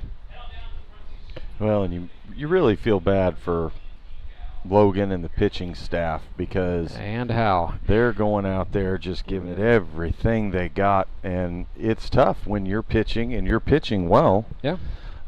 And yeah, sure, you're going to give up hits. There's going to be errors. Runs are going to get on the board. But as a pitcher, when you can't get run support, you want something that'll drive your pitcher crazy. That will be it. Don't believe me? Just look up Bob Gibson and his interviews and Nolan Ryan about run support. I'm sure Paul Skeens is equally frustrated now. So you see stuff like that, and you just want to get runs because you want to back up your pitcher and let him know that you're fighting for him too. Moon City leadoff hitter Thomas Brand looked at ball 1, so Logan Wiley now tasked with trying to go through the Mavericks order a 3rd time. It'll be Brand, Matthew Kellerstrass, and Brady Welsh this inning. As Thomas Brand hammers one, but it's in the air, center field. Harrison Waters took a couple of steps back there at the end, and he did use 2 hands. He sure did. How about that? And it just looks so much prettier when you do it with 2. I mean, it's just fundamental on the right shoulder. It secures the baseball, yes, right? Yes. That's the name of the game. That's why we advocate for 2 hands. Absolutely. I usually catch with 2 hands because I just generally can't believe I can do it with 1. So I like that second one up there. Matthew Kellerstrass, the batter, swings and fouls one back. Of course, I was a soccer player, so as a goalkeeper catching the big ball, you got to use 2 hands or you're not going to catch it. So let that translate over nicely to my slow pitch softball career. Oh, there you go. Yeah, I imagine being a goalie. Most of them don't try to catch the ball, as I've seen. I see a lot of goalies trying to just deflect it. Well, you deflect when it's a hard shot, and catching's not going to happen. But generally, you want to control the ball, right? You're like a jilted lover, susceptible on the rebound. So the idea is to control that ball. But yeah, sometimes it's coming at you so fast. Objective 1 is just throw a body part in front of it and prevent the goal, right? First and foremost. Kellerstrass pulled a foul ball down the left field line. But yeah, you can make extra work sometimes for yourself if you don't control the rebounds. Yeah, right here, Logan's just looking. He's wanting to throw the least amount of pitches he has to get out. He knows he's in his final inning of work, so he's just trying to get through the day. And again, he's probably looking at either a loss or a no decision. And that's unfortunate. It is unfortunate, but that's where I've never been a proponent necessarily to look at the win-loss record. No, I think generally we as baseball fans quit looking at that sometime around 1992. You know, it's one of those things you look at when it is very positively in your favor. Right. I think starting pitchers who have a good win-loss record will try to get analysts to talk about it sometimes. Right. And it can be a nice measure of, is a pitcher effective in helping his team to win baseball games. But, especially in the GRBL with the innings limits and just some of the other things that make this league unique, win-loss record, it's nice when it's good, but it doesn't really make the difference between good pitcher, not good pitcher, right, or good pitcher, average pitcher even. 1-2 to Matthew Kellerstrass. Boy, just swung on. He touched it just enough to stay in the hunt. I think the biggest thing for me when it comes to evaluating pitchers, I look to the ball-to-strike ratio. Bingo. And first pitch strikes. That was literally my next thought is, I want to know the ball-to-strike ratio for the overall game to determine, how in the course of the game, how many pitches you were able to throw and how many of those were balls compared to strikes, because you're going to have some strikes, they're going to be foul balls. Yeah, absolutely. So it's not like you're throwing it by everybody, they're swinging and missing, so there's some stat within the strike. Mm-hmm. Then you move forward to, okay, how many at-bats first strike pitch was pitched literally number one, not 2 or 3, and how do you attack? And then right there, like location, keeping that ball low. Are you the guy that leaves your percentage of top half of the zone compared to bottom half of the zone, even the thirds? Because I want pitchers to throw in the bottom part of the zone. Yeah.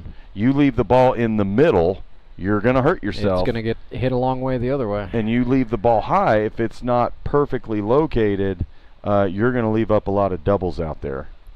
Logan Wiley's first pitch to Brady Welsh is a breaking ball for ball 1. So, yeah, Wiley's 6th strikeout of the day breaks up a streak of either pop-outs or fly-outs by the Mavericks. That hit 5 in a row before Wiley got Matthew Kellerstrass on strikes. And I believe that, Logan is probably the most of all the pitchers, and we've got a lot of good pitchers in this league. Do not get me wrong, but the most true blue pitcher in this league, I would have to say Logan Wiley is it, and that's why I enjoy watching him pitch so much, is because he does stay calm. He's got a stone face. His mechanics are smooth. He makes the ball move. He spots and hits his locations. It doesn't seem like anything gets him flustered. It's just like he was a kid in college that you saw with a book and a glove, and I'm here to go to school and pitch, and now he's bringing that out here, and as he gets the next strike right there to even up the count, well, not even up the count, but to make it full. 3-2, yeah. This is where I try to tell a lot of our younger pitchers, if there's anybody in the league to watch Logan. Because he will get you out on strikeouts. Yeah, that was a slider that was pulled there out into the parking lot, third base side. So we'll do the full count payoff again. 7th pitch of the plate appearance. And Wiley was nibbling a little bit here after watching Brady Welsh hit a double earlier in the ball game. And rightly so. But he's worked the count full and battled back. Another 3-2. Walked him. Ooh, I know Logan didn't like that one. No, he didn't. Disciplined approach there from Brady Welsh has to be said, has to be noted. With 2 away, he draws a walk, and it'll bring up the hottest hitter on the Mavericks, Tanner Kellerstrass. Tanner is 0 for 2 today, reached on an error in the first, struck out his last time, but came into the game with 6 hits in his first 4 games. So average has dwindled here, but production is good. That is pulled well out foul. In the street. Goodness sakes, that got out in a hurry. Well, that was a missile. But the trajectory and the was very angle, strange. Yeah, very strange. You thought that would have been a left-handed hitter's foul ball. 0-1 to Tanner Kellerstrass. Runner goes. Breaking ball from Wiley. And that plinkoed around.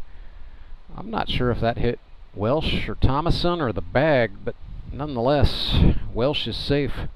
It's a stolen base for Brady. Fackrell's had a little little toughness back there today, trying to get that throw down a second to be on point.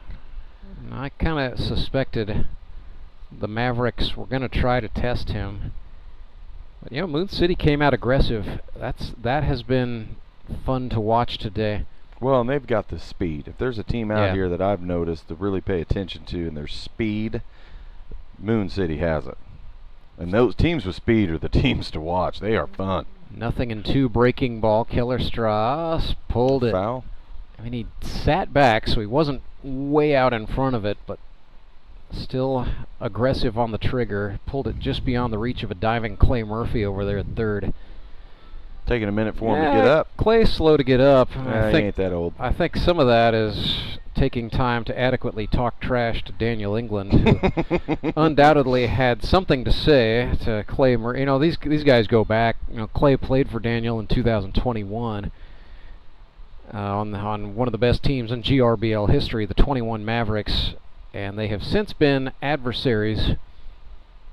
Daniel England, before we talked before the game, he said, you know, I like Clay Murphy. I'd like to make him 0-5 at the end of the day. that's just the kind of competitor that Daniel is. That's good stuff right there. And that's not punching down. You know, no, that's just being hard-nosed. 1-2. Oh goodness! Wiley frustrates Keller Strauss. 7 strikeouts on the day for Logan Wiley. Gave up 3 runs, but they were all unearned. So I mean, again, another very good pitching performance from Logan Wiley. What can the Metropolitans do to support it? They trail 3-0, middle of the 5th. Back with more Grip and Rip baseball after this. I'm Nicole Cardinal with the Bank of Missouri. Whether you're looking to pay bills or make a big purchase, sometimes you need cash quickly to take that next step. A consumer loan might be a perfect option to help you live well, bank well. Sonia McClendon, one of our branch managers, is here to explain. Thank you, Nicole. We provide personal consumer loans for almost any purpose, from building your credit to financing that new car. We offer competitive rates, and decisions are made locally so we can get you the money that you need quickly. But what makes our consumer loans unique is that personal touch. For example, I recently worked with a customer to secure a loan for a horse trailer. He could have went elsewhere, but he chose to work with his bank because of that personal relationship that we've built with him. Being able to work with your personal banker that you know and trust makes a big difference. That's right, because we work with our customers to help them live well, bank well. Get started at bankofmissouri.com.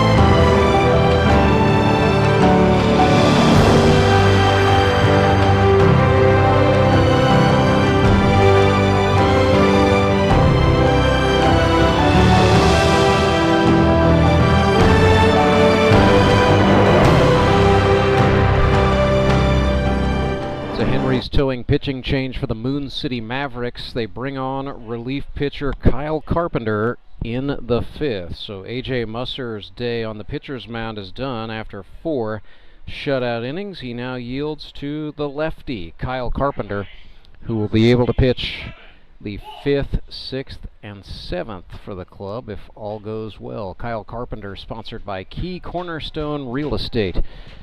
Kevin Walsh is sponsored by Patio, and Kevin Walsh leads off the bottom of the 5th with a single into center field. So Kyle Carpenter from John Wood Community College in Quincy, Illinois. 10 innings thus far in 2025. He's allowed 2 earned runs on 8 hits, walked 5, struck out 1, and has a 1.80 ERA. First pitch he throws to Ravani Rosalia, breaks down and away for a called strike. Carpenter started the season with a 4.94 career ERA in the GRBL. Rosalia waited back on the breaking pitch, fouled it back, and is behind 0-2. Well, Carp being the one to come in second part of the game, not the last third. There is a lot of pressure in mid-game relief. Absolutely. Because you're thinking, man, I got to be the bridge to that last guy. And closers like to come in with the closer mentality, but the bridge guy, it's a lot. And it doesn't take much in this league for a 5th, 6th, or 7th inning to get away from you. Good thing is right now, the way the Mets have been struggling, Carp's kind of got the advantage, but things can turn today. Carpenter throws Good a pitch. fastball to Rosalia, who goes down on strikes. That was a for good the pitch. First out. Bring up Dustin Thomason, batting in the 10 spot today. He's the Mets' second baseman. Dustin Thomason, by trade, he's an online marketer, does some social media management, also has his own YouTube channel. It is called Plain Sight, spelled like airplane, as there's a 4-6-3 double play. Brandon Winder, Brady Welsh, Sam Hornberger. He came up limping past first Yeah, there. Thomason. Not sure if that's a hamstring, a quad, but yeah, they're going to check on him. Oh, no. And we are going to be delayed as Dustin Thomason. You hope that's just a cramp and not a strain or a pull or something more sinister. That's unfortunate. We will get an update on Dustin Thomason on the flip side of this break, and a word from Central Bank. Strong roots, endless possibilities. Central Bank Company, equal housing lender, member FDIC. There's a certain magic here, one that can't be found anywhere else. You don't have to look all that hard to find it. It's on the flag-lined streets, in the packed pubs on game day, on the worn-down birds on bats, on cars, and on windows. It's in every memory, every celebration. Yeah, there's magic here in Cardinals Nation. Can you feel it? Sign up for Cardinals checking with Central Bank and get your exclusive green embroidered Cardinals jersey and 2-game tickets. See bank for details. Seems Bill's up the creek without a paddle. That's not funny. And while he really wants a new boat, at Central Bank, we're helping Bill plan for what's most important, like retiring early and fishing whenever he wants. Hey, Bill, try it again. Fine. Hope a new boat's part of this plan. Dream bigger, Bill. We're thinking about a cabin, too. Now that's a plan.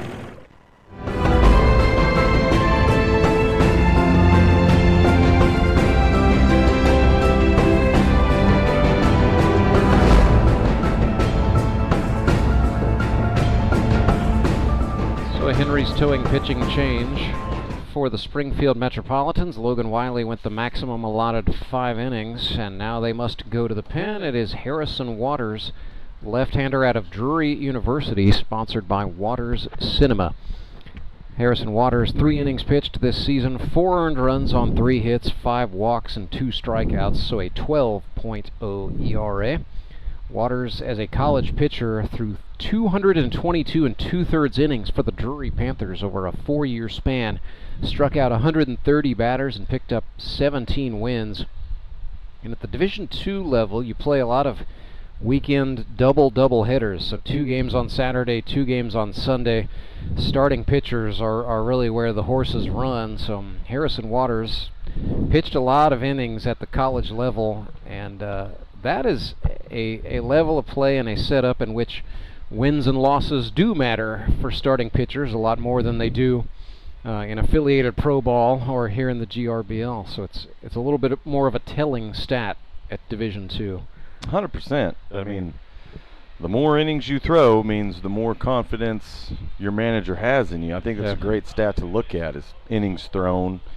Harry also hit 307, so he was, I mean, a big part of the reason why he went to Drury was because he was recruited in such a way that he knew he was going to be playing the outfield when he wasn't pitching, and that's what he wanted to do, was be a two-way player. This was really about a decade before Shohei Ohtani made it fun again. He just, Harry maybe, coulda, woulda, shoulda played at a higher level of college baseball, but what he wanted to do was both pitch and play the outfield, and so staying close to home and going to Drury was where it was. Brandon Winder looked at ball 1. I personally hate to see that more pitchers don't get to play or hit much anymore.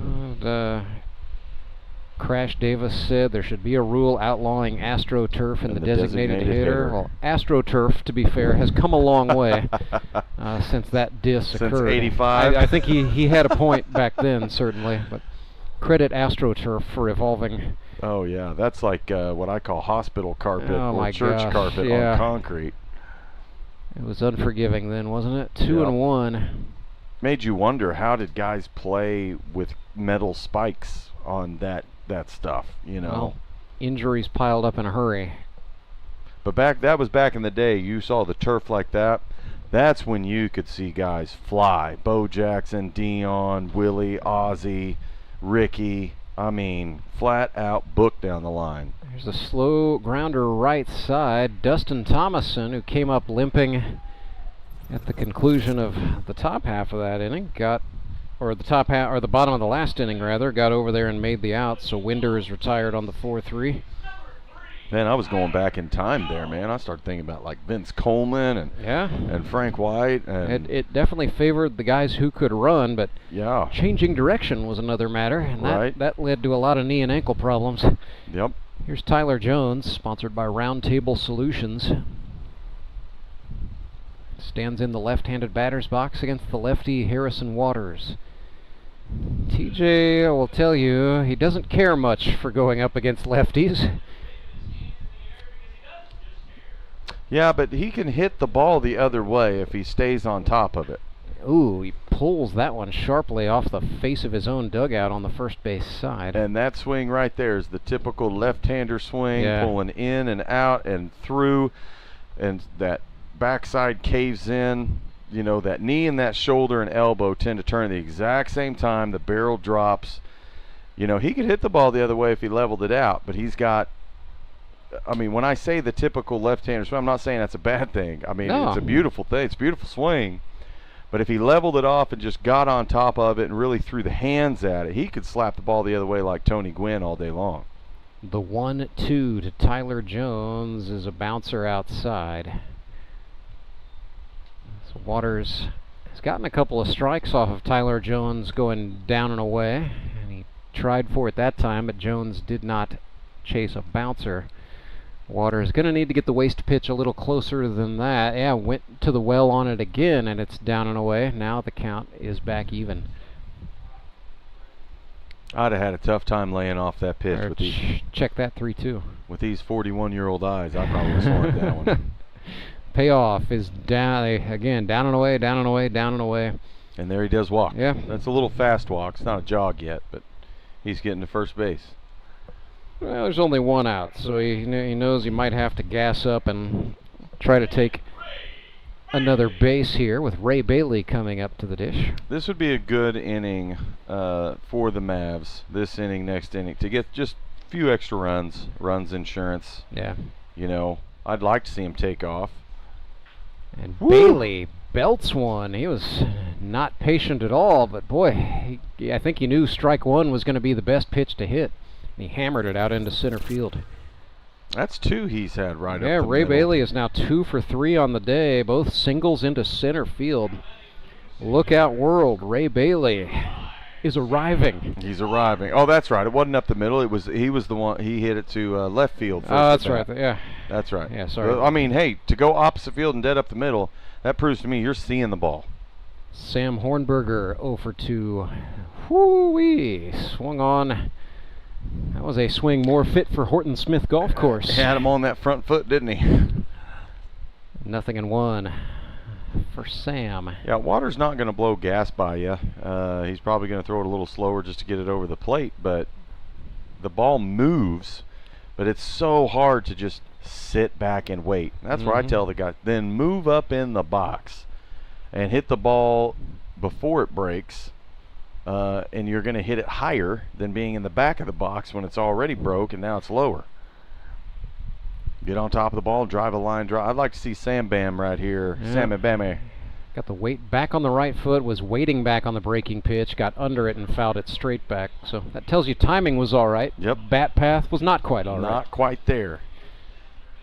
But, I mean, he's still going to be aggressive. I'd like to see him get a good hit here because he's choking up, spreading out, knows where his runners are, sees the gaps in the outfield. Hit one. 0-2 for Hornberger. Waters tried to test him to chase one. He did not oblige. It is 1-2. And that ball's going to be curving into you. It's risky business. Waters attacked on the inner half, and Hornberger didn't hold off that time. Down on strikes he goes. 2 away. That was a good executed pitch by Waters, for sure. Yeah, it's certainly been a while since Harrison Waters had his heyday at Drury, which spanned 2007 to 2010. So yeah, the velocity, not what it once was, but he still knows how to pitch. Alex Bird's going to drop one into left field. Tyler Jones will come around and score. RBI base hit for Alex Bird, who is having a great offensive season on the whole this sophomore campaign. Alex now 2 RBIs. He's got 3 hits in 5 games. And that was good on TJ. Like, ball's hit, he can read it, tell it's down. England can tell it's down. I mean, that's part of the base running intelligence, is knowing where the fielders are, how the ball's hit, the angle it's hit at, knowing whether it's going to be down or not. So you can just take off. First and second, 2 away for Kyle Carpenter, and on a wild pitch, the runners will move up. So now second and third. Carpenter sponsored by Key Cornerstone Realty.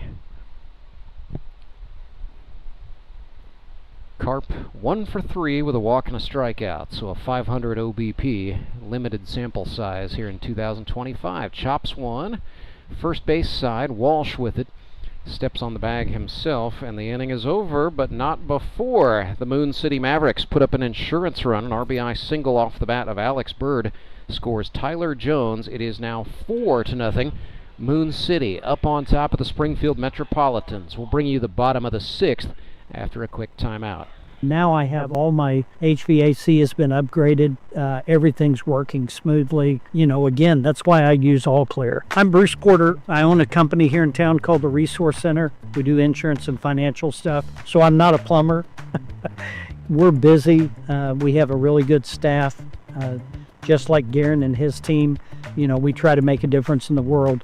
The last thing I want to do is be having to close my business because my plumbing doesn't work. When you use other companies, sometimes you'll get an accurate quote, and sometimes they'll have to come out more than once.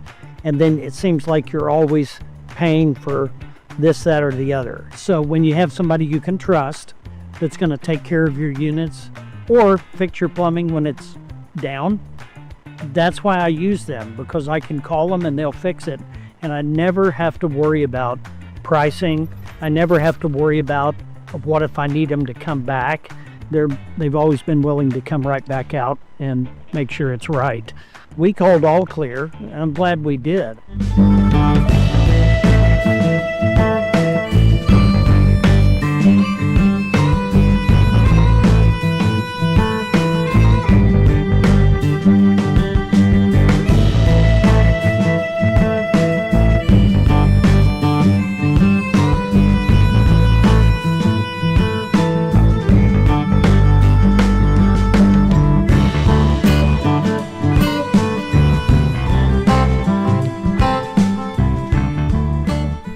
Carpenter back on for Moon City, waiting patiently. Alex Bird was involved in the final play of the inning, so he had to go put on all the armor. And we had the on-field kids race as well, so a little bit of a longer break between the innings this time by. Rantzberger alongside Clay Odell with you for this one.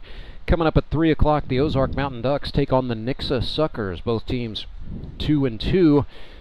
I will have the call of that one alongside Justin Fruit Snacks Loudon. And then at 6 o'clock in prime time, it's baseball night in the Ozarks. Republic Locos, Branson Showman, non-divisional game, but significant playoff implications dangling in the balance. Showman are 3-1, Locos 2-2. A lot to play for both of those clubs.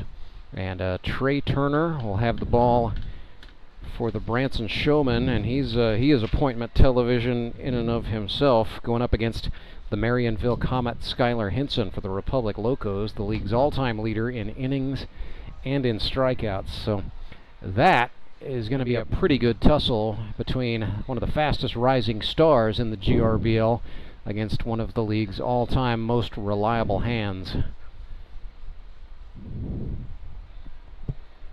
If you haven't seen Trey Turner pitch in the GRBL, I recommend you do it tonight. Join us for Baseball Night in the Ozarks at 6. Here is Jared Brashler. So top of the order coming up this inning for the Mets. Brashler, Murphy, and Waters. Kyle Carpenter's first offering to Brashler is a breaking ball. One hop, and then it ricochets off the shortstop, Brady Welsh. Into left field it goes. And Brash is on to start the bottom of the 6th.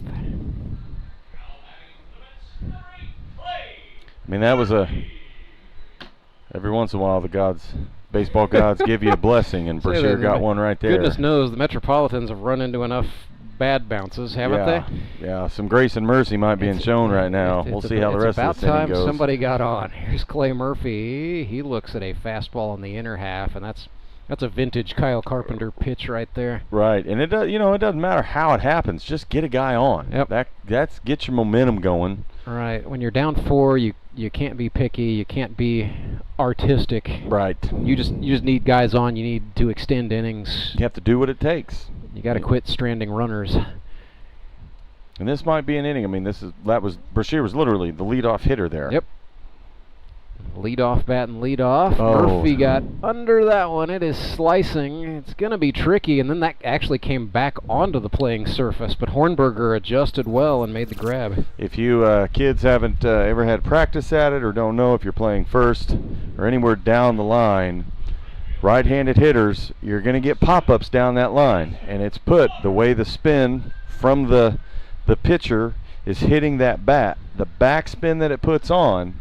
If it goes straight up and it's coming to you at first base, that last 20 feet, it's going to curve back towards the center of the field. So you always have to anticipate, even though you see the ball going straight up, wait, and it will spin and curve back to the middle of the field, just like it did to Sam over there on first base.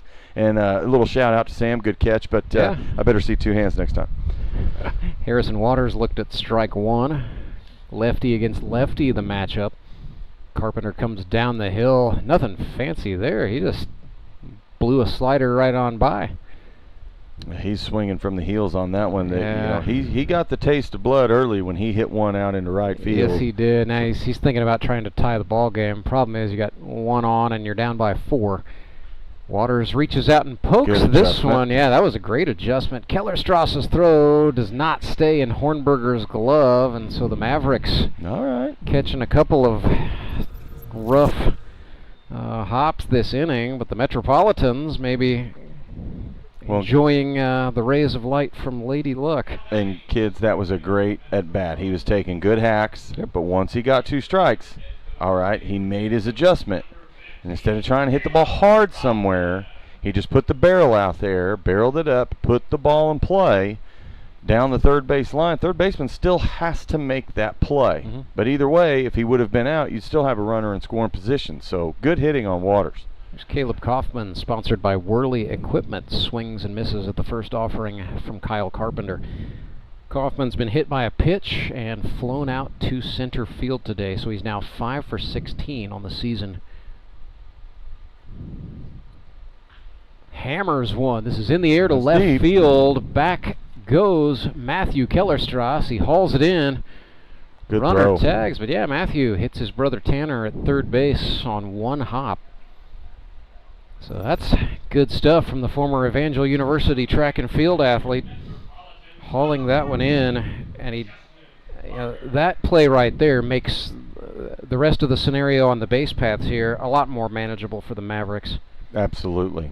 Well, and he did a good job. As soon as the ball was hit, he just went straight back. Yep. And there wasn't drifting. Right. And there was no hesitation off the jump either. Absolutely not. And then he was looking for the wall, knew that ball was coming down. He didn't have to do it anymore. Came in and just made a solid throw into third base. Not an easy man to deal with here at the plate. GRBL Hall of Famer Justin Parker watched that one go by. Nodded his head. He moved the wrists like he was trying to sell that as an inside pitch. Yeah. Brian Lozano did not buy. Well, and the winds have apparently stopped blowing. Both flags are not moving. They're still slider from Carpenter. That was wicked. I mean, you could see the break, but there's not a lot Justin Parker could do about that. And you don't want to give Parker something strong and quick in there. And Carpenter's been around long enough to know that. So he's being particular. He's being aggressive. He's not nibbling. As he ran one inside there. Be careful who you're running in on. You got a bull ox in the batter's box. You don't want to.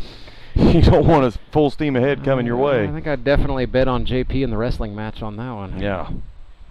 And Carp is not a small guy either. Breaking pitch. Great pitch. Kyle Carpenter. He's not had a lot of strikeouts this season, but that is a big one right there. It is another scoreless inning for this Moon City pitching staff, and they keep the margin at 4-0. Mavericks lead the Metropolitans. We are back with the stretch inning in a moment. The Fuel Forward app is a go. Fuel Forward provides quick and secure payments and everyday savings on fuel at your local Rapid Roberts to keep you moving forward. Download today and save up to 20 cents per gallon on your first fill-up. Then save 5 cents per gallon every fill-up after that. Driving just got a whole lot better thanks to the Fuel Forward app at your local Rapid Roberts.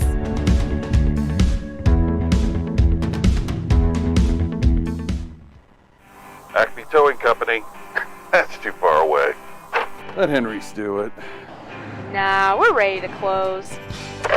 Let Henry's do it. Henry's is ready to take your call right now. From compacts to semis, Henry is here to help 24/7. Save yourself the hassle and make us your first call. Henry's gets there fast, offering multiple locations to serve the Ozarks. When you're stuck on the side of the road, make the right call. Let Henry do it.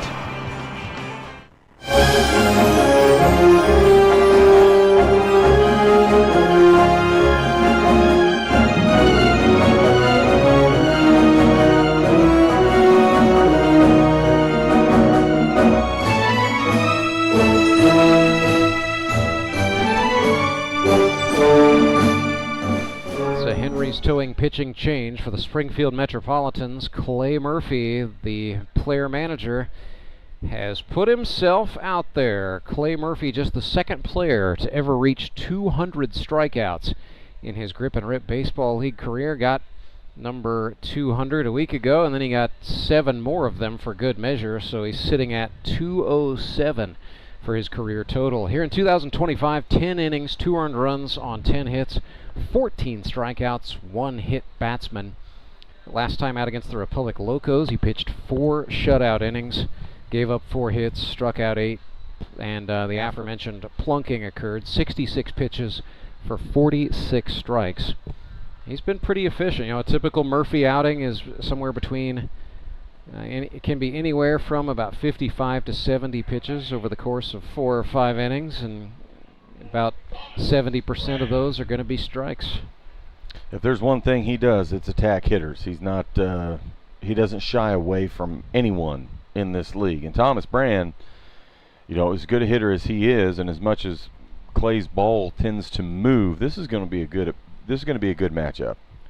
Top of the order here for Moon City. Leadoff man Thomas Brand looked at a slider for a strike. Clay likes to go, throw the slider so it looks like it's going to go outside on a left-handed hitter and then let it break back into the zone, as he does right there. 2 in a row. Called strike 2. This is usually where you see the 2-seam fastball, or you might get another slider. Who knows? Me personally, I'd be sitting on a 4-seam fastball, maybe a little high and up. Even though he's shaking, okay, yeah. Sometimes that's just to try to confuse and get the hitters thinking. Maybe a fake shake. Here comes the 0-2. Yeah, that looked like a curveball. That was something.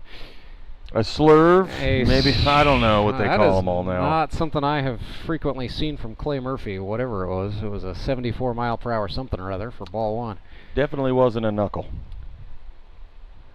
That was a fastball for a strike, 85 miles per hour. Down goes Brand on the gas. Yeah, Clay, we were talking about the single hit batsman. He said, yeah, I hit a guy on a changeup of all things. Yeah.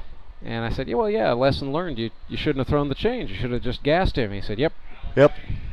Done with the changeup. So, I mean, it may be a while before we see a Clay Murphy changeup. I mean, his best pitch is his fastball. And that's the best pitch for a pitcher to use because you can locate it, you can mix it up in your location in a 4-seam and a 2-seam and keep the ball over the plate and have movement on both. Too many people think that 4-seam fastballs don't have movement, and I know plenty of pitchers that can prove you wrong on that. Matthew Kellerstrass watched one go by for a called Steerreich. That evens us up 1-1. And you, as a pitcher, if you're throwing fastballs, you throw it till they start hitting it. Wow, was that breaking pitch again, missed down and out of the zone. My eyes aren't good enough to see his hand as he's releasing the ball to tell you what kind of pitch it is. I just don't. That was a fastball, and that was belted, but it is trackable and grabbable for Jared Brashler. 2 hands. GRBL All-Star hauls that in one-handed. In fairness to him, he was on a bit of a run there. No excuse. I've done it 1,000 times. I always use 2 hands. If you can't do 2 hands on the run, tell that to Jim Edmonds. I'm just kidding around. You got to allow me to have some fun. Sure. And just I love these guys, and I think they're good. I'm just giving them a hard time. Baseball is fun. It's a 2-hopper to the third baseman. Oh! Justin Parker got out the rifle, and he overshot Kevin Walsh. It'll be an E5, but Brady Welsh, is aboard as the ball got past Kevin Walsh. We've got Walsh and Welsh over there at first. That's fun. Yeah, nice of the boys to set that one up for us. Who's on first? What? Huh? I don't know. Oh, he's third. Here's Kellerstrass. Tanner Kellerstrass, that is. Cleanup hitter for the Mavs. Sponsored by Martino Training Systems. Now, Clay would like to have that last pitch back, but at the same time, it's he's not afraid to go after it. Kellerstrass put that one in the air to right. A sliding grab for Grant Cundiff. And the Metropolitans get out of the inning no worse for the wear. It is 4-0. Moon City on top. We are at the 7th inning stretch. And in the Grip and Rip Baseball League, the 7th inning stretch has for years been sponsored by Sumit's Hot Yoga. At Sumit's Hot Yoga, you are going to feel awesome. I need a change. My workouts are too boring. Oh, I've got an amazing workout for you. Hot yoga. I've lost weight and I'm more flexible. Try our community classes for only $8. Sumit's Hot Yoga. You are going to feel awesome. Take a breath. Here's your Be Well moment with Burl Behavioral Health. In a world that requires us to be in constant motion, we can focus on moving our bodies in ways that restore us instead of deplete us. Let's listen to our bodies and briefly stretch in ways that fit what we need. Take a deep inhale and a long exhale out as you gently stretch your neck, your shoulders, or your arms. We deserve to build physical rest into our daily routines. For more wellness, visit BeWellCommunity.org.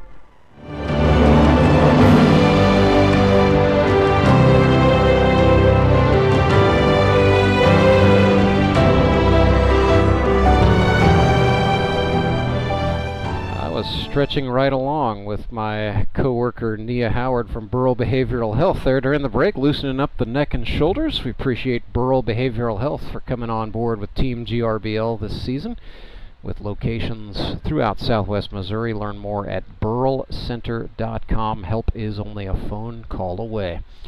Kyle Carpenter back to the hill for the Moon City Mavericks. Got kind of a breeze going on down on the concourse, probably providing a slight cooling effect for the fans in attendance. We are now at 90 degrees, feels like 92. Winds out of the south-southeast, 7 miles per hour. Grant Cundiff comes to scratch for the Springfield Metropolitans on the other side of the 7th inning stretch. It'll be Cundiff, Fackrell, and Walsh this inning. Metropolitans trail 4-0. Cundiff looked at a called strike one from Kyle Carpenter. We talk about Clay Murphy being aggressive, but Carp has definitely dialed it up, just pitching like a man who is confident, and rightly so. Kyle Carpenter has been pretty stellar here in 2025 for the Mavericks. Ooh, and as I say that, he hits Grant Cundiff right on the elbow. Well, Slap your face, Ranceberger. You can be wrong sometimes. Nothing like a little love tap there from brother on the mound. Carpenter threw a slider, ran it in, and he absolutely doinked Grant Cundiff. Grant's going to feel that one tomorrow. He's going to try to let adrenaline carry him around, running with Robert Fackrell coming to the dish here. Yeah, you want to if you're Carp, you want to throw a ground ball and get a double play. At least within the next 2 to 3 hitters get out of the inning, because you're going to be circling back around in the ninth. Then 8th or 9th. Well, bottom of the 7th. Yeah, sorry. This is Carpenter's last inning of eligibility right here. Oh, is it? So okay, he came on that's in right. the 5th. Yeah, that's right. As the Mavericks used that the 3+ tag on Musser, so they've got another lefty up in the bullpen. That's Ray Bailey. Yeah, Bailey. Carp's going to want to get these guys out, because you want to be able to have the 9 and 10 somewhat, if you can, lead off that next inning. He's going to set up the next guy for success. Yes. 2-1 to Fackrell, who swung over the top of a Kyle Carpenter slider for strike 2.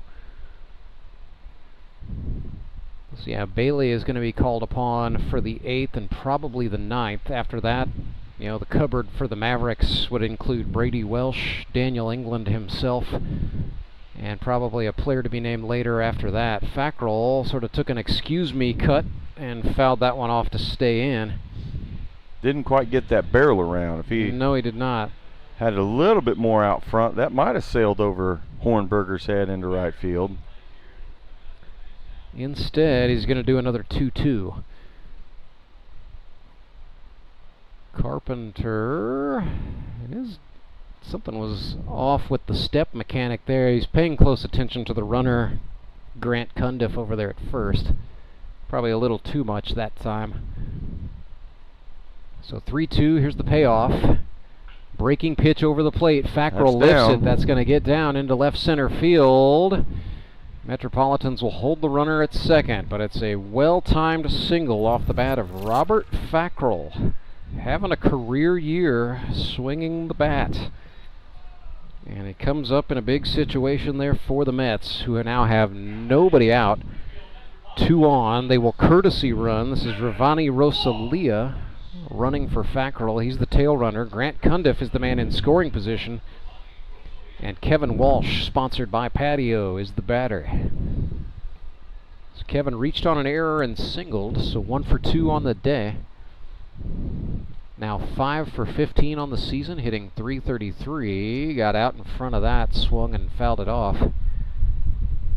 If I was Walsh right now, I would really be looking to gear one into right center field, maybe even far right field, but keeping it low, because TJ's out there and he's rather quick, so you leave it up, he might have a chance to go get it. But if you can keep a low line drive, ground ball other way, you might be able to get 1 run in here.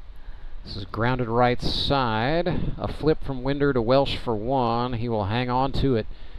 So the Mavericks get 1 out on the fielder's choice there. Creates first and third 1 out. And the batter is a pinch hitter. This is Gavin Huke. So Gavin Huke, sponsored by C&H Industrial Reman. He's from Carthage High School, but now lives in Walnut Grove, Missouri.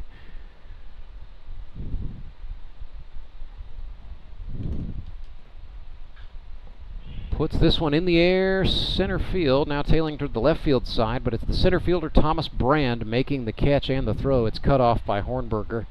Cundiff, the lead runner, stays put. That was a nice little easy fly ball, and this is where Clay Murphy just has to be.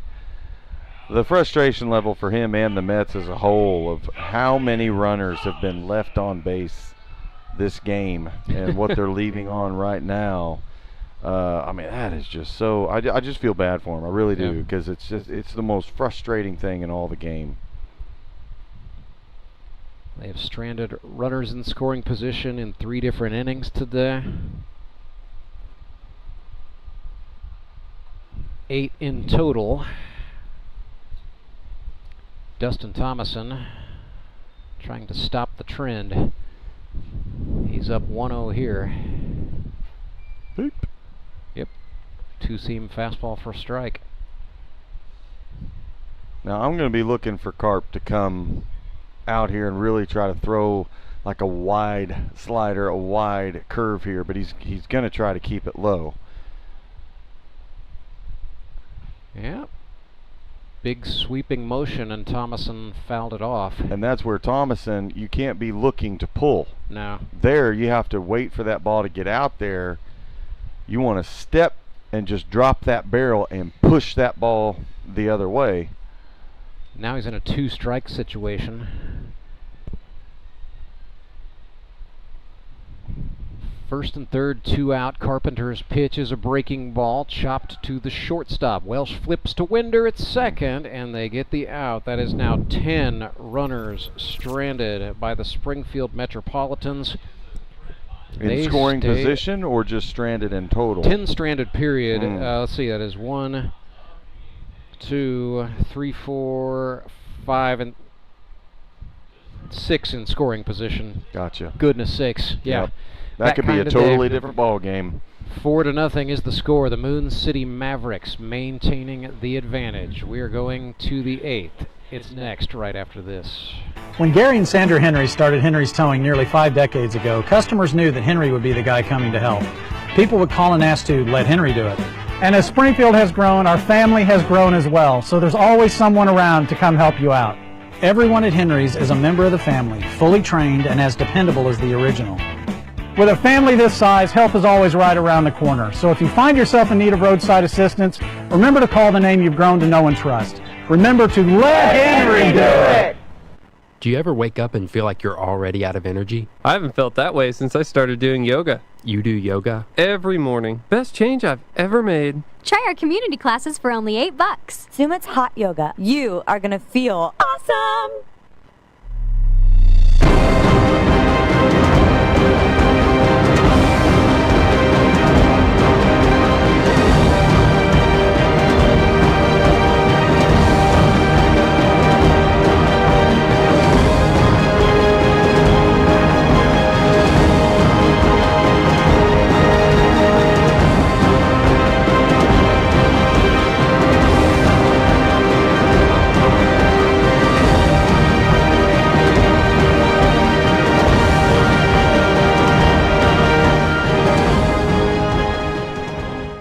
Clay Murphy back out to work for the Springfield Metropolitans. The frustrations just mounting.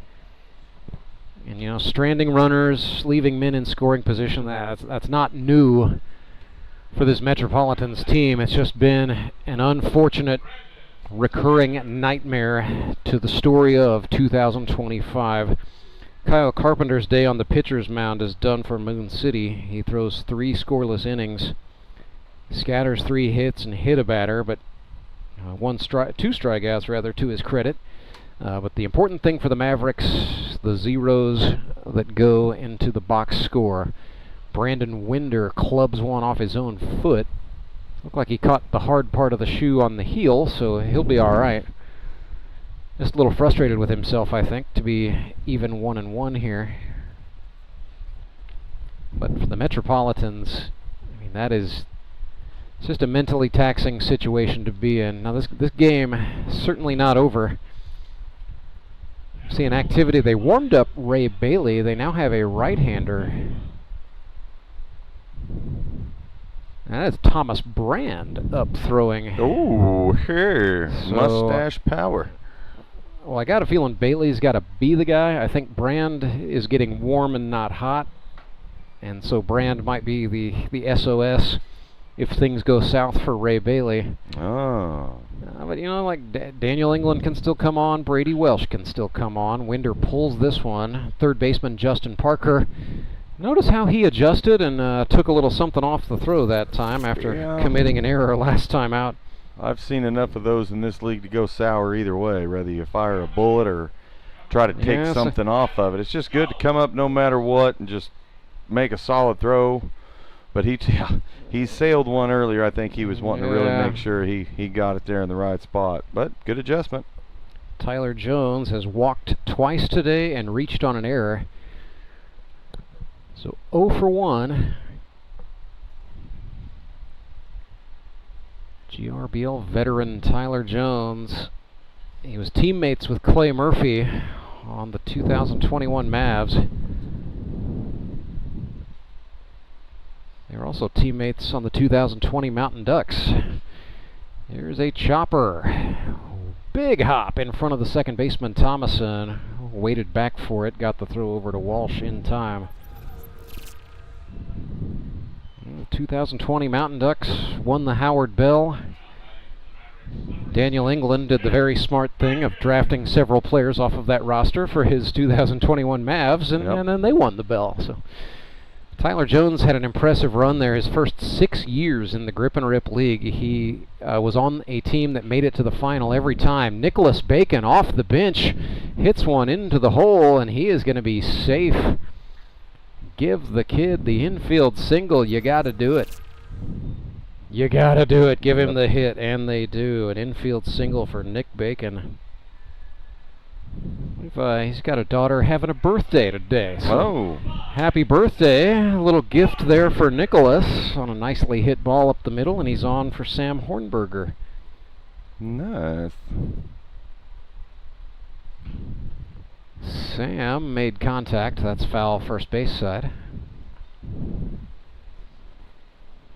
Nick was running on contact on the ground, as you should. Hornberger back in. He's kind of favoring the front part of the batter's box and swung and missed there. Well, Sam's looking up. He sees 7 hits. He sees a 4-0 ball game, but he knows he's 0 for 3. He's looking to get in on the fun. Just trying to be the guy who gets in on it a little bit. Instead, he's going to go down looking, and that's Clay Murphy. Did a great job knowing you've got a hitter who's maybe going to be a little too aggressive, and he took advantage. So 4-0, the score remains. We're in the middle of the 8th. Back with the bottom of the 8th on the flip side. I'm Nicole Cartmel with the Bank of Missouri. Whether you're looking to pay bills or make a big purchase, sometimes you need cash quickly to take that next step. A consumer loan might be a perfect option to help you live well, bank well. Sonia McClendon, one of our branch managers, is here to explain. Thank you, Nicole. We provide personal consumer loans for almost any purpose, from building your credit to financing that new car. We offer competitive rates, and decisions are made locally so we can get you the money that you need quickly. But what makes our consumer loans unique is that personal touch. For example, I recently worked with a customer to secure a loan for a horse trailer. He could have went elsewhere, but he chose to work with his bank because of that personal relationship that we've built with him.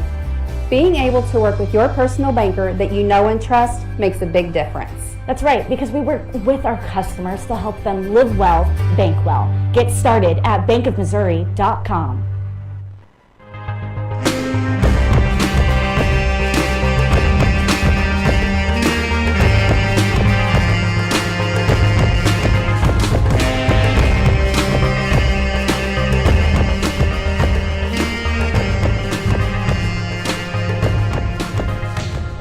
So Henry's doing pitching change for the Moon City Mavericks. It is not left-hander Ray Bailey. Instead, it is a right-hander, Thomas Brand, coming on from center field to go to the pitcher's mound.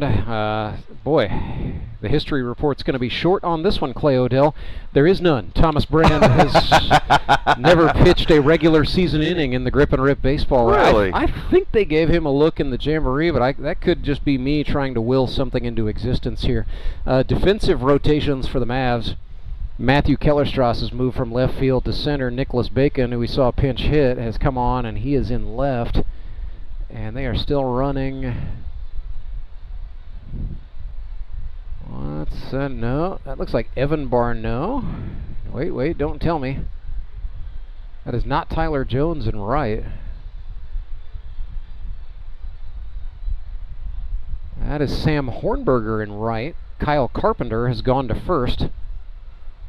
Still Tanner Kellerstrass and Brady Welsh on the left side with Brandon Winder at second base. Still Alex Bird behind the plate. So yeah, Thomas Brand was a first-team all-conference, all-district ball player at Glendale, but that was predominantly for his work as an outfielder. In 3 years at State Fair Community College, he did not pitch. So you're looking at effectively, Thomas Brand has probably pitched in a baseball game before at some point in his life, right? But this is maybe a step above bringing on a position player to pitch. Well, not by much. No, but I equally have no idea who else they would have available out there to throw. Well, Brady Welsh must have told Daniel England no. Daniel England did not call his own number, and maybe there was something wrong with Ray Bailey when he tried to get warm. I don't know. Brand's first offering to Jared Brashler, hooks down and away from the zone at 72 miles per hour, ball 1. So if you are Thomas Brand, the task is to just kill them softly, serve up some ground outs or some fly outs. Don't try to do too much, because that's not your way. Throw strikes and keep the ball low. And you got a 4-0 cushion to work with, which certainly helps. That was not low. That was high and tight, sending Brashler out of the way. Well, the good news is it was only 74, so it shouldn't be too hard for number 5 to get out of the way. 3-0 here. So step 1, find the zone, and he's done that. Just do that. I mean, that's all you want to do right now. You're up 4-0. You know, just nice and smooth, find the zone, let him hit it, let your defense work. And the Mavs again, Bears repeating, if you're just joining us, without their ace pitcher Tyler Abma today, traveling out of state for a vocational commitment. And so, these innings would undoubtedly be Tyler Abma innings if he were here. Instead, it is Thomas Brand gamely trying to take on the top part of this Springfield order. Clay Murphy bats 1 for 3 with a triple today. And now he's got the runner Jared Brashler on ahead of him. But the Metropolitans have stranded 10. Hey, nice pickoff move, am I right? Not bad. For a guy hadn't been on the bump for a while. Well, we know Thomas Brand has got an arm. He showed that off with several throws to the cutoff man today. Oh, no, and it gets away from Bird. It's wild. Brashler will run up and take second base. And I know this is what England isn't going to want to see. No. You know, you're up 4-0, you have some pitching issues, and you bring someone in, and it just shows like this league and the importance of having depth in your pitching. Because now, you're up 4-0, you come in the 8th and 9th, and granted, the bats have been alive and been doing fine for the Mets today. They just haven't done it at the right time, leaving all those runners on. Well, last thing you want to do is lose a 4-0 ball game in the last inning or two. Same token, you knew Brand was gonna, or whoever came on was gonna have to grind at this juncture. But yeah, you don't like seeing 3-0 counts back to back. There's a called Steerike in the zone to make it 3-1. And the Mets are going to want to hit. They're not going to want to walk. They'll take them. No, they'll take their base runners, certainly, as there's a called strike to Murphy. But yeah, this, when you're down 4, you got 6 outs to work with. You just need the game to continue. Murphy grounds one right side. Winder is going to be up with it. His throw to first is in time. Does move up the runner Jared Brashler. So he's at third with 1 gone, and the hot hitting Harrison Waters. He tripled in the 4th. Reached on an error last time. Gonna be sitting back and looking for something to drive.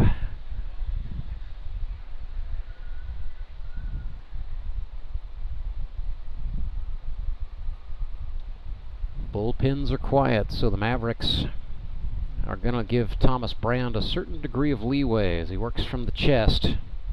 That's inside to the left-handed Harrison Waters.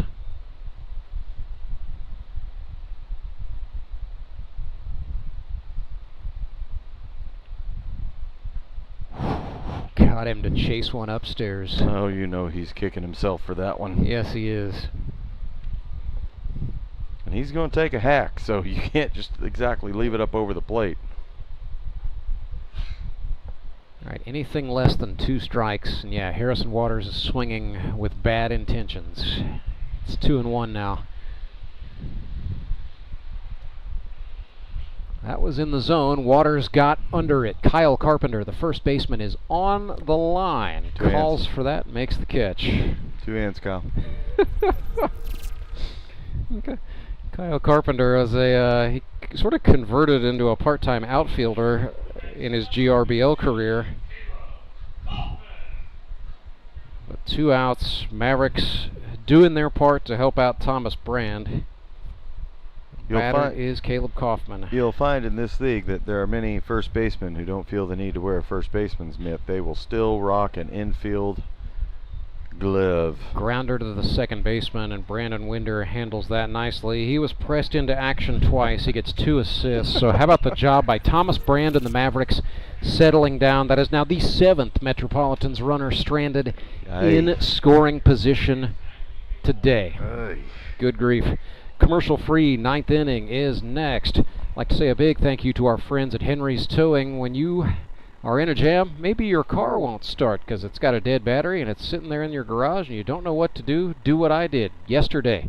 This is a true story. Make the right call. Let Henry do it. They'll get you back on the road in a hurry. Henry's Towing. Acme Towing Company. That's too far away. Let Henry's do it. Nah, we're ready to close.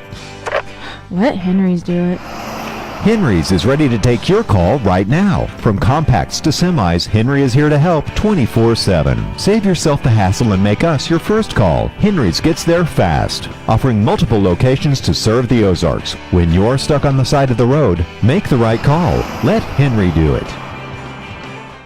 There's a certain magic here, one that can't be found anywhere else. You don't have to look all that hard to find it. It's on the flag-lined streets, in the packed pubs on game day, on the worn-down birds on bats, on cars, and on windows. It's in every memory, every celebration. Yeah, there's magic here in Cardinals Nation. Can you feel it? Sign up for Cardinals Checking with Central Bank and get your exclusive green embroidered Cardinals jersey and 2 game tickets. See Bank for details.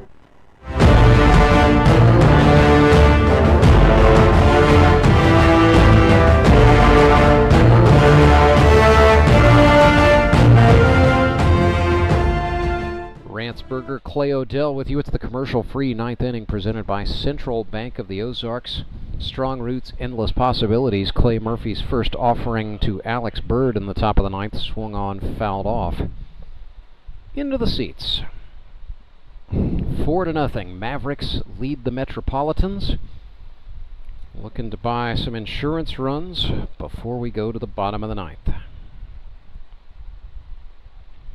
Coming up today at 3, Ozark Mountain Ducks, Nixa Suckers.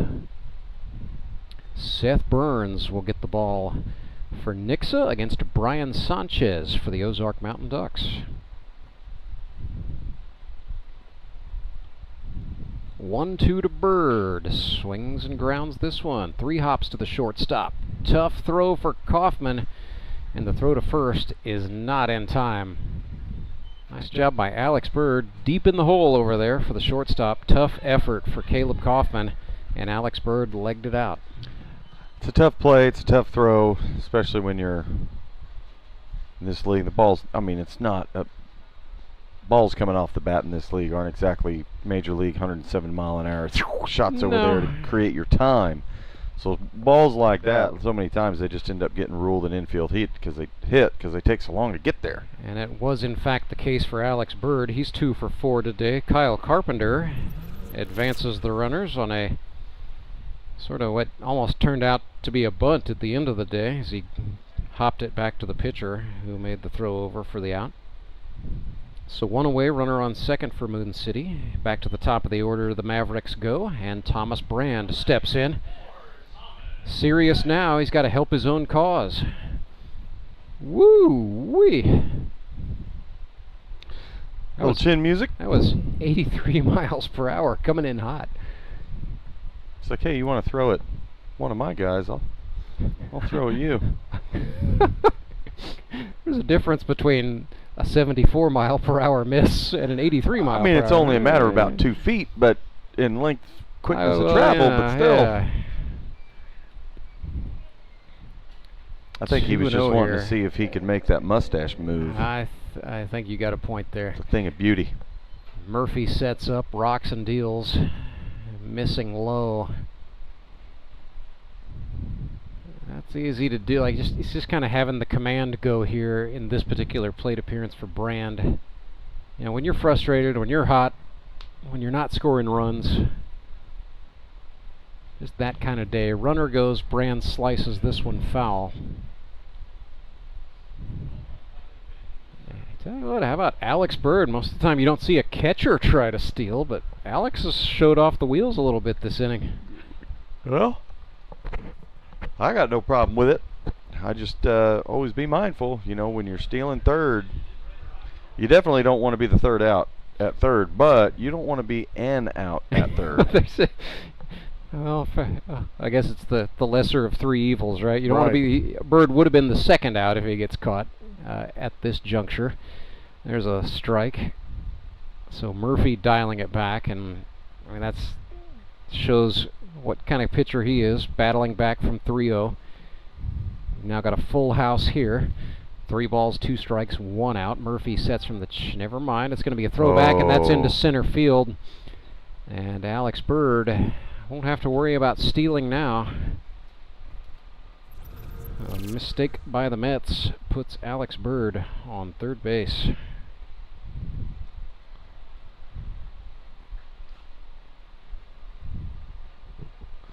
Well, it has been a while since we have had a team start a season 0-5 in the Grip and Rip Baseball League. You have to go back to 2022. That was the Moon City Mavericks in a post-championship hangover of sorts. They actually went 0-6 before winning on the final day of the regular season. Brand, good hit, Brand. Boy, belts one into left field. That's going to score Bird. So an RBI base hit for Thomas Brand. Good inside-out swing. The Mavericks now lead 5-0. I love seeing hitting like that.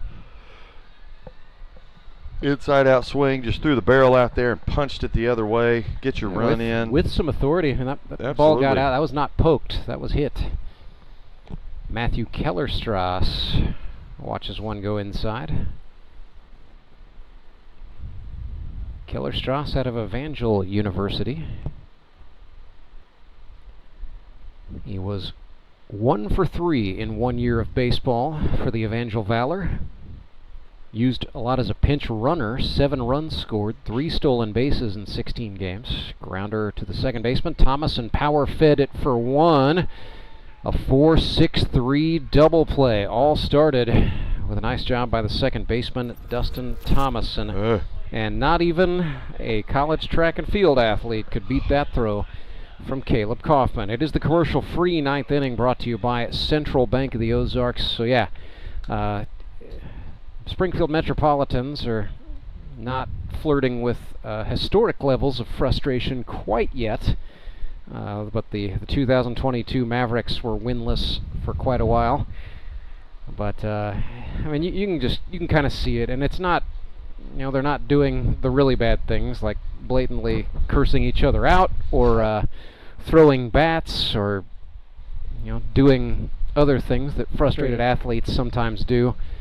Right. But you can tell it's starting to wear on the Metropolitans at this point. Yeah, and you feel bad for them in the aspect of today we've seen them do a lot of things right. Mm-hmm. But timing, that's what's the beauty about baseball. You can do everything right and still lose a baseball game. And for them to hit the ball the way they have, move runners the way they have, I mean, they've played really well. It's just at the right times they had runners in scoring position, and then the next thing you know, there's a pop-up, there's a ground out, and they just could not get runs across the board. They could not manufacture them. And when you're pitchers, that makes it equally frustrating because you're out there pitching your heart out and nothing's coming together for you to give you some cushion. And there are teams, they have seasons like that. You can come out and win the championship 1 year and come out the next year and just you can't answer it, It's a Henry's towing pitching change for the Moon City Mavericks. We thought we might see this. It's Brady Welsh, the right-hander out of Arkansas State, who in 2018 forgoes the senior season and signs a free agent deal with the Atlanta Braves. Pitched at the advanced rookie level in Danville. Also had a stint in the Gulf Coast League. That's rookie level baseball. A total of 14 minor league baseball games. Pro career cut short by injury. Involved 25 2/3 innings. Had a 4.21 earned run average in affiliated pro ball. But shoulder problems, surgery, and some recovery time brought him into the GRBL in 2020. Last time we saw Brady Welsh pitch was 2024. He pitched 2 2/3 innings for the Mavericks. No runs, 3 hits, 7 strikeouts, spotless ERA. But business, my friends, is about to pick up here in short spurts. Brady Welsh has absolutely still got it. Justin Parker hits one deep to center field, and Thomas Brand, goodness sakes, misjudged that. No nice way to say that, and he ends up with a snow cone catch on the very edge of the web of the glove. Touching his chest even to say, "My bad," after getting the out. And yeah, that was one of those things, first 2 steps were in, and they should have been the other way.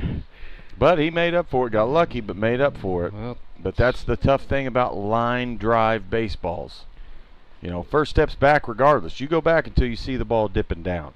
Maybe. Sometimes the best thing to do, even depending on the trajectory and how used you are to seeing them, is freezing and not taking a step in, not taking a step back. Sometimes you just freeze because it's coming right at you perfectly. If you didn't read it off the bat, recognize that and read it out of the air. Yeah, so it's different, man. Those line drives are tough, and the sun now being at a certain part of the sky makes it a little bit harder to see. We're actually getting some light on the field finally after, you know, a lot of ceiling today. We've actually got direct sunlight as Brady Welsh threw that one 85 miles per hour and Cundiff fouled it off. He's down 0-2. Little greenhouse effect for the most of the day, but the sun's starting to come out, but there's still clouds in the sky, so it can mess with you. It's still plenty humid. I can certainly 100% tell you all about that. 100%. Here in a couple weeks, I look forward to when it's going to be down in the 70s more often. I don't know. I'm still a summertime guy at heart, but we're in September. I understand. All right. That is in the air to center field. That time, Brand made a nice read, and he made the catch. Still one hand, though, so Clay Odell will undoubtedly have something to say. 2 hands. Well, we'll see if he gets all 3 outs out there to him in the inning. I've only had that happen to me one time in my entire baseball career where I got to make all 3 outs in the same inning. That's fun, man. As a position player. Why not? Robert Fackrell chased one up high. Yeah, he did. 32, said the stadium gun, so credit Brady Welsh for taking a lot off there. That was a 78 mile per hour, sort of flipped that one away. It is 1-1. Fackrell trying to bow his neck. As Welsh's velo has picked up here, that was at 86 miles per hour, his hardest throw yet. And yeah, look at Brady. He's thinking about getting that last out. There's a level of intensity to what he does. Bending one, and Fackrell said, "Excuse me," fouling it off into the net. 1-2 now. 2 away. The Moon City Mavericks on the verge. Welsh missed outside. Well, 2-2. Last thing you want to be is the last out of the game. Yeah. Got to remember it took 26 others to get you here, but that's right. Yeah. But that 27th out, man, there's just something about it, isn't there? Right. Sometimes it's the hardest one to get. Right. And I think Brady's kind of feeling that here as Fackrell fouled one off. So we will do another 2-2. The 6th pitch, or the 7th pitch rather, but a swinging foul will do it again. Fackrell just touched it. Alex Bird kind of put the arms up and said, "Okay, we'll get him." So another deuces wild. 7th pitch of the plate appearance for Fackrell is swung on and fouled. And he is gamely hanging in there, and yeah, yes, now they are just talking to each other now. It's like, would you just swing and miss? They're not. Can we get done with this? Not being secretive about it. And Fackrell's getting to Brady Welsh a little bit. Welsh comes down the hill with an off-speeder. This is grounded to the shortstop. Throw across is in time. Tanner Keller-Strass made the play there. Brady Welsh finally gets Robert Fackrell, and the Moon City Mavericks win this thing 5-0. They defeat the Springfield Metropolitans, and they improve to 4-1. Metropolitans fall to 0-5. So Moon City, no matter what happens later today, will maintain first place in the GRBL North Division. Trying to take a look. I got to pick a Elite player. Promotions Elite Performer of the Game. Who do we like? Who do we like? Want to go defense or offense? What are we feeling like? Maybe, let's see, 1, 2, 3.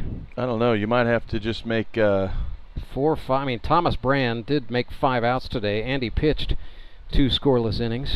There you go. And he had an RBA. Hey, you know what? He had 2 hits. We're doing it. We're doing it. Thomas Tommy. Brand. He was 2 for 5 with an RBI, 2 scoreless innings, and 5 putouts in center field. Thomas Brand, your Elite Promotions Elite Performer of the Game. Strong honorable mentions to everybody on that Mavericks pitching staff. Shutouts are rare and hard to get in the GRBL, so you got to like what you saw out of A.J. Musser and Kyle Carpenter earlier today, certainly. But let's give it to Thomas Brand, who literally did a little bit of everything today. Yes, he did. And if you want to, Clay, you can ask him about how many hands he uses on the glove. Well, that'd be how fast he gets up here, because I got to get down there and get ready for that next you ball got some game. work to do. I'll ask the question for you. Yeah, there you go. And there you go. We'll ask about the snow cone in the 9th as well. So yeah, there you go. I think we got to do it, right? Yeah, be like, hey, Clay's always wanted to make the radio broadcast a little bit more educational for the little kids. So we just got a couple of questions for you. Yeah, why don't you roll with 2 hands and on that one? Why'd you come in instead of go back and but you made the snow cone. Exactly how much was that ball in the glove or out the glove? That's a great question. That is a fair question to ask, and I will get that one for you. So make sure you go back and watch the replay, Odell. But meanwhile, I just want to say a huge thank you to you for coming on and joining us. I don't usually have a partner for the Nooner, but it's always a lot of fun when I do. And good luck to you and the Mountain Ducks this afternoon. Thank you, sir. That's Clay Odell. I'm Rance Berger. Mavericks win this thing 5-0. We'll come back and bring you our Central Bank of the Ozarks postgame coverage. Talk things over with somebody from the Moon City Mavericks on the flip side of this timeout. We are back with more in a moment. Acme Towing Company. That's too far away. Let Henry's do it. Nah, we're ready to close. Let Henry's do it. Henry's is ready to take your call right now. From compacts to semis, Henry is here to help 24/7. Save yourself the hassle and make us your first call. Henry's gets there fast, offering multiple locations to serve the Ozarks. When you're stuck on the side of the road, make the right call. Let Henry do it.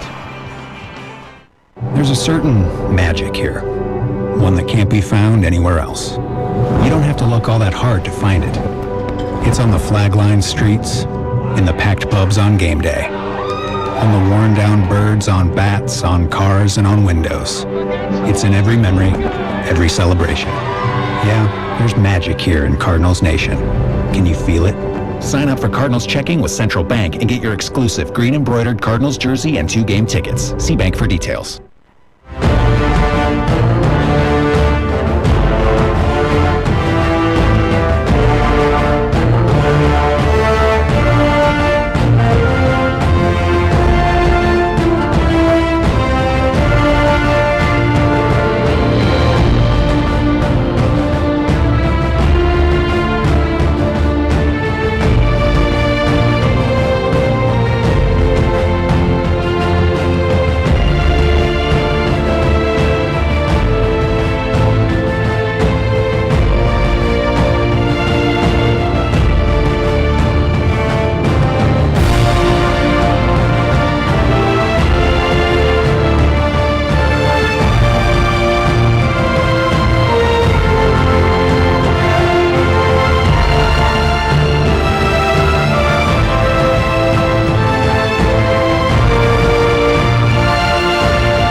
Let Henry's do it. Nah, we're ready to close. Let Henry's do it. Henry's is ready to take your call right now. From compacts to semis, Henry is here to help 24/7. Save yourself the hassle and make us your first call. Henry's gets there fast, offering multiple locations to serve the Ozarks. When you're stuck on the side of the road, make the right call. Let Henry do it. I need a change. My workouts are too boring. Oh, I've got an amazing workout for you. Hot yoga. I've lost weight and I'm more flexible. Try our community classes for only $8. Sumit's Hot Yoga. You are going to feel awesome. The Fuel Forward app is a go. Fuel Forward provides quick and secure payments and everyday savings on fuel at your local Rapid Roberts to keep you moving forward. Download today and save up to 20 cents per gallon on your first fill-up. Then save 5 cents per gallon every fill-up after that. Driving just got a whole lot better thanks to the Fuel Forward app at your local Rapid Roberts.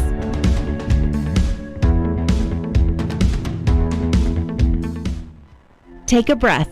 Here's your Be Well moment with Burl Behavioral Health. You're invited to pause and feel connected. Let's practice by taking a deep breath in and an exhale out, and start to notice the space around you. What can you see that is a reminder of your connection with others? Maybe it's a drawing created by a child, a music playlist put together with a friend, a beloved pet basking in the sun. If we look closely, there's evidence of our connection to others all around us. For more wellness, visit BeWellCommunity.org.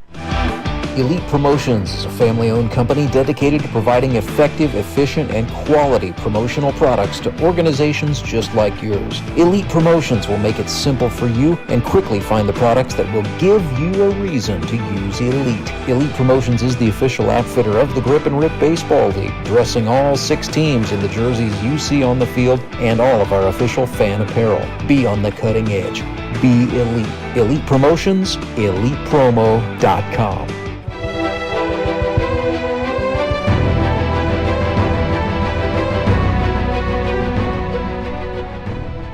Berger back with you live at Meadow Park, where the Moon City Mavericks are winners 5-0.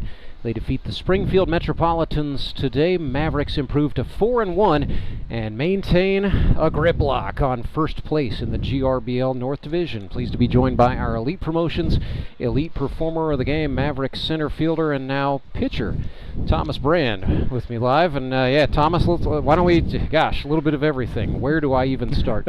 Let's talk about plate approaches today. So I really felt like you guys came out collectively, you guys, not intimidated by Logan Wiley and the Metropolitans at all.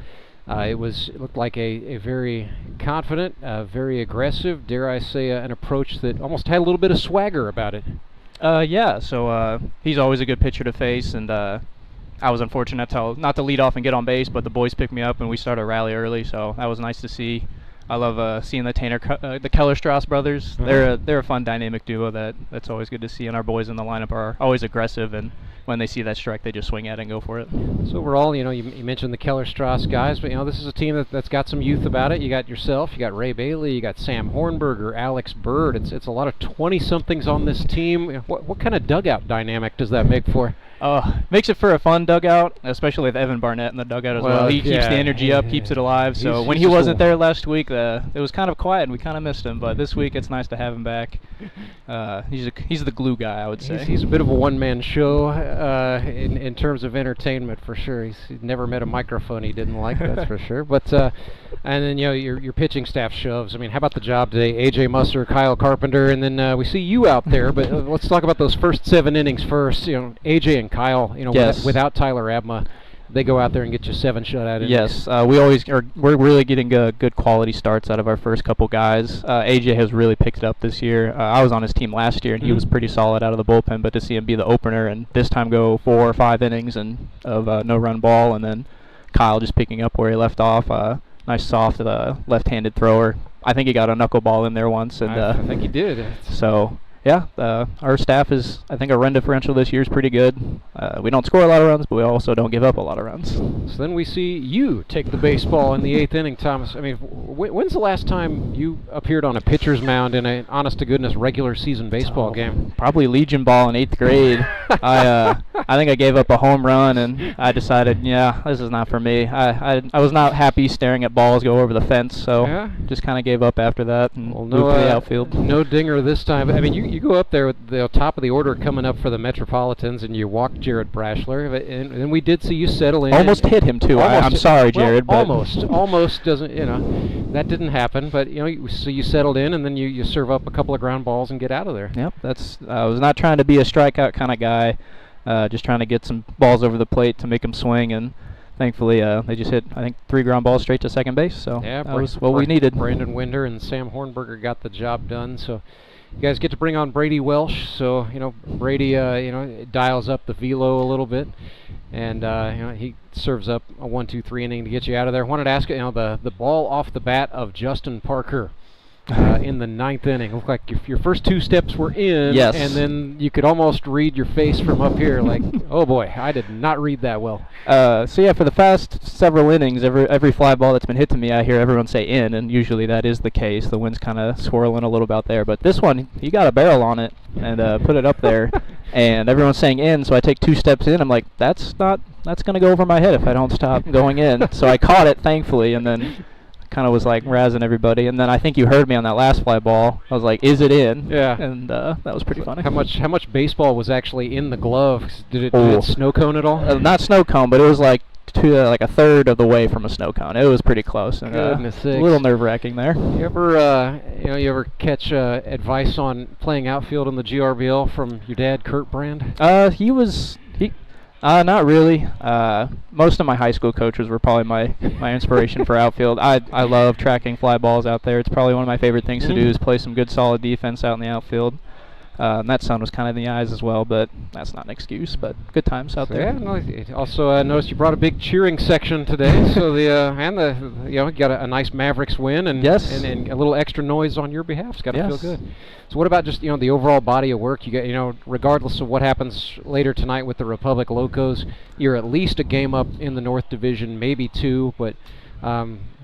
Just how about the overall run and the overall body of work by the Mavericks? Yeah, I mean, the solid young group of guys, so I think our endurance is just a little bit up there, so we can go the distance. I feel like we are a little bit young and inexperienced in terms of like the other older guys, but I think we bring that youth and definitely the athleticism. Our defense is, I'm not gonna lie, probably one of the better ones in the league, but just being aggressive and just having that mentality as well. We're doing pretty good this year. You don't have to lie. Only truth up here, and 5-0 would suggest your defense is doing a nice job. Yeah, they put some guys on base, and then we got some ground balls. I think we had 3 double plays turn this or 2. We're doing great this year. That'll play. So Thomas Brand, thank you so much for making your way up here. Thank you for having me. Congratulations on a fine game today. Yep, and just give a quick shout out to the suit, my dad and my mom for coming, and my girlfriend Carly as well. So thanks for coming out. Love having second generation GRBLers. Yes. And you are one. So that is Thomas Brand. He's your Elite Promotions Elite Performer of the game.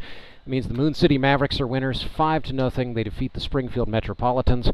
Mavericks go to 4-1. Mets fall to 0-5. We will see Moon City back in action next week, Sunday, September 21st. You have the 3 o'clock game against the Republic Locos. So that's a divisional game.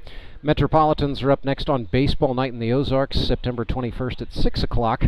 Against the Nixa Suckers. That's going to chase us. Today's game has been directed by Siler Bartlemy. Big thank you to my partner Clay Odell. My name is Rantzberger. For all of us here at the Grip and Rip Baseball League, thank you so much for making us part of your Sunday afternoon. We will see you next time. Until then, good afternoon from Springfield, Missouri.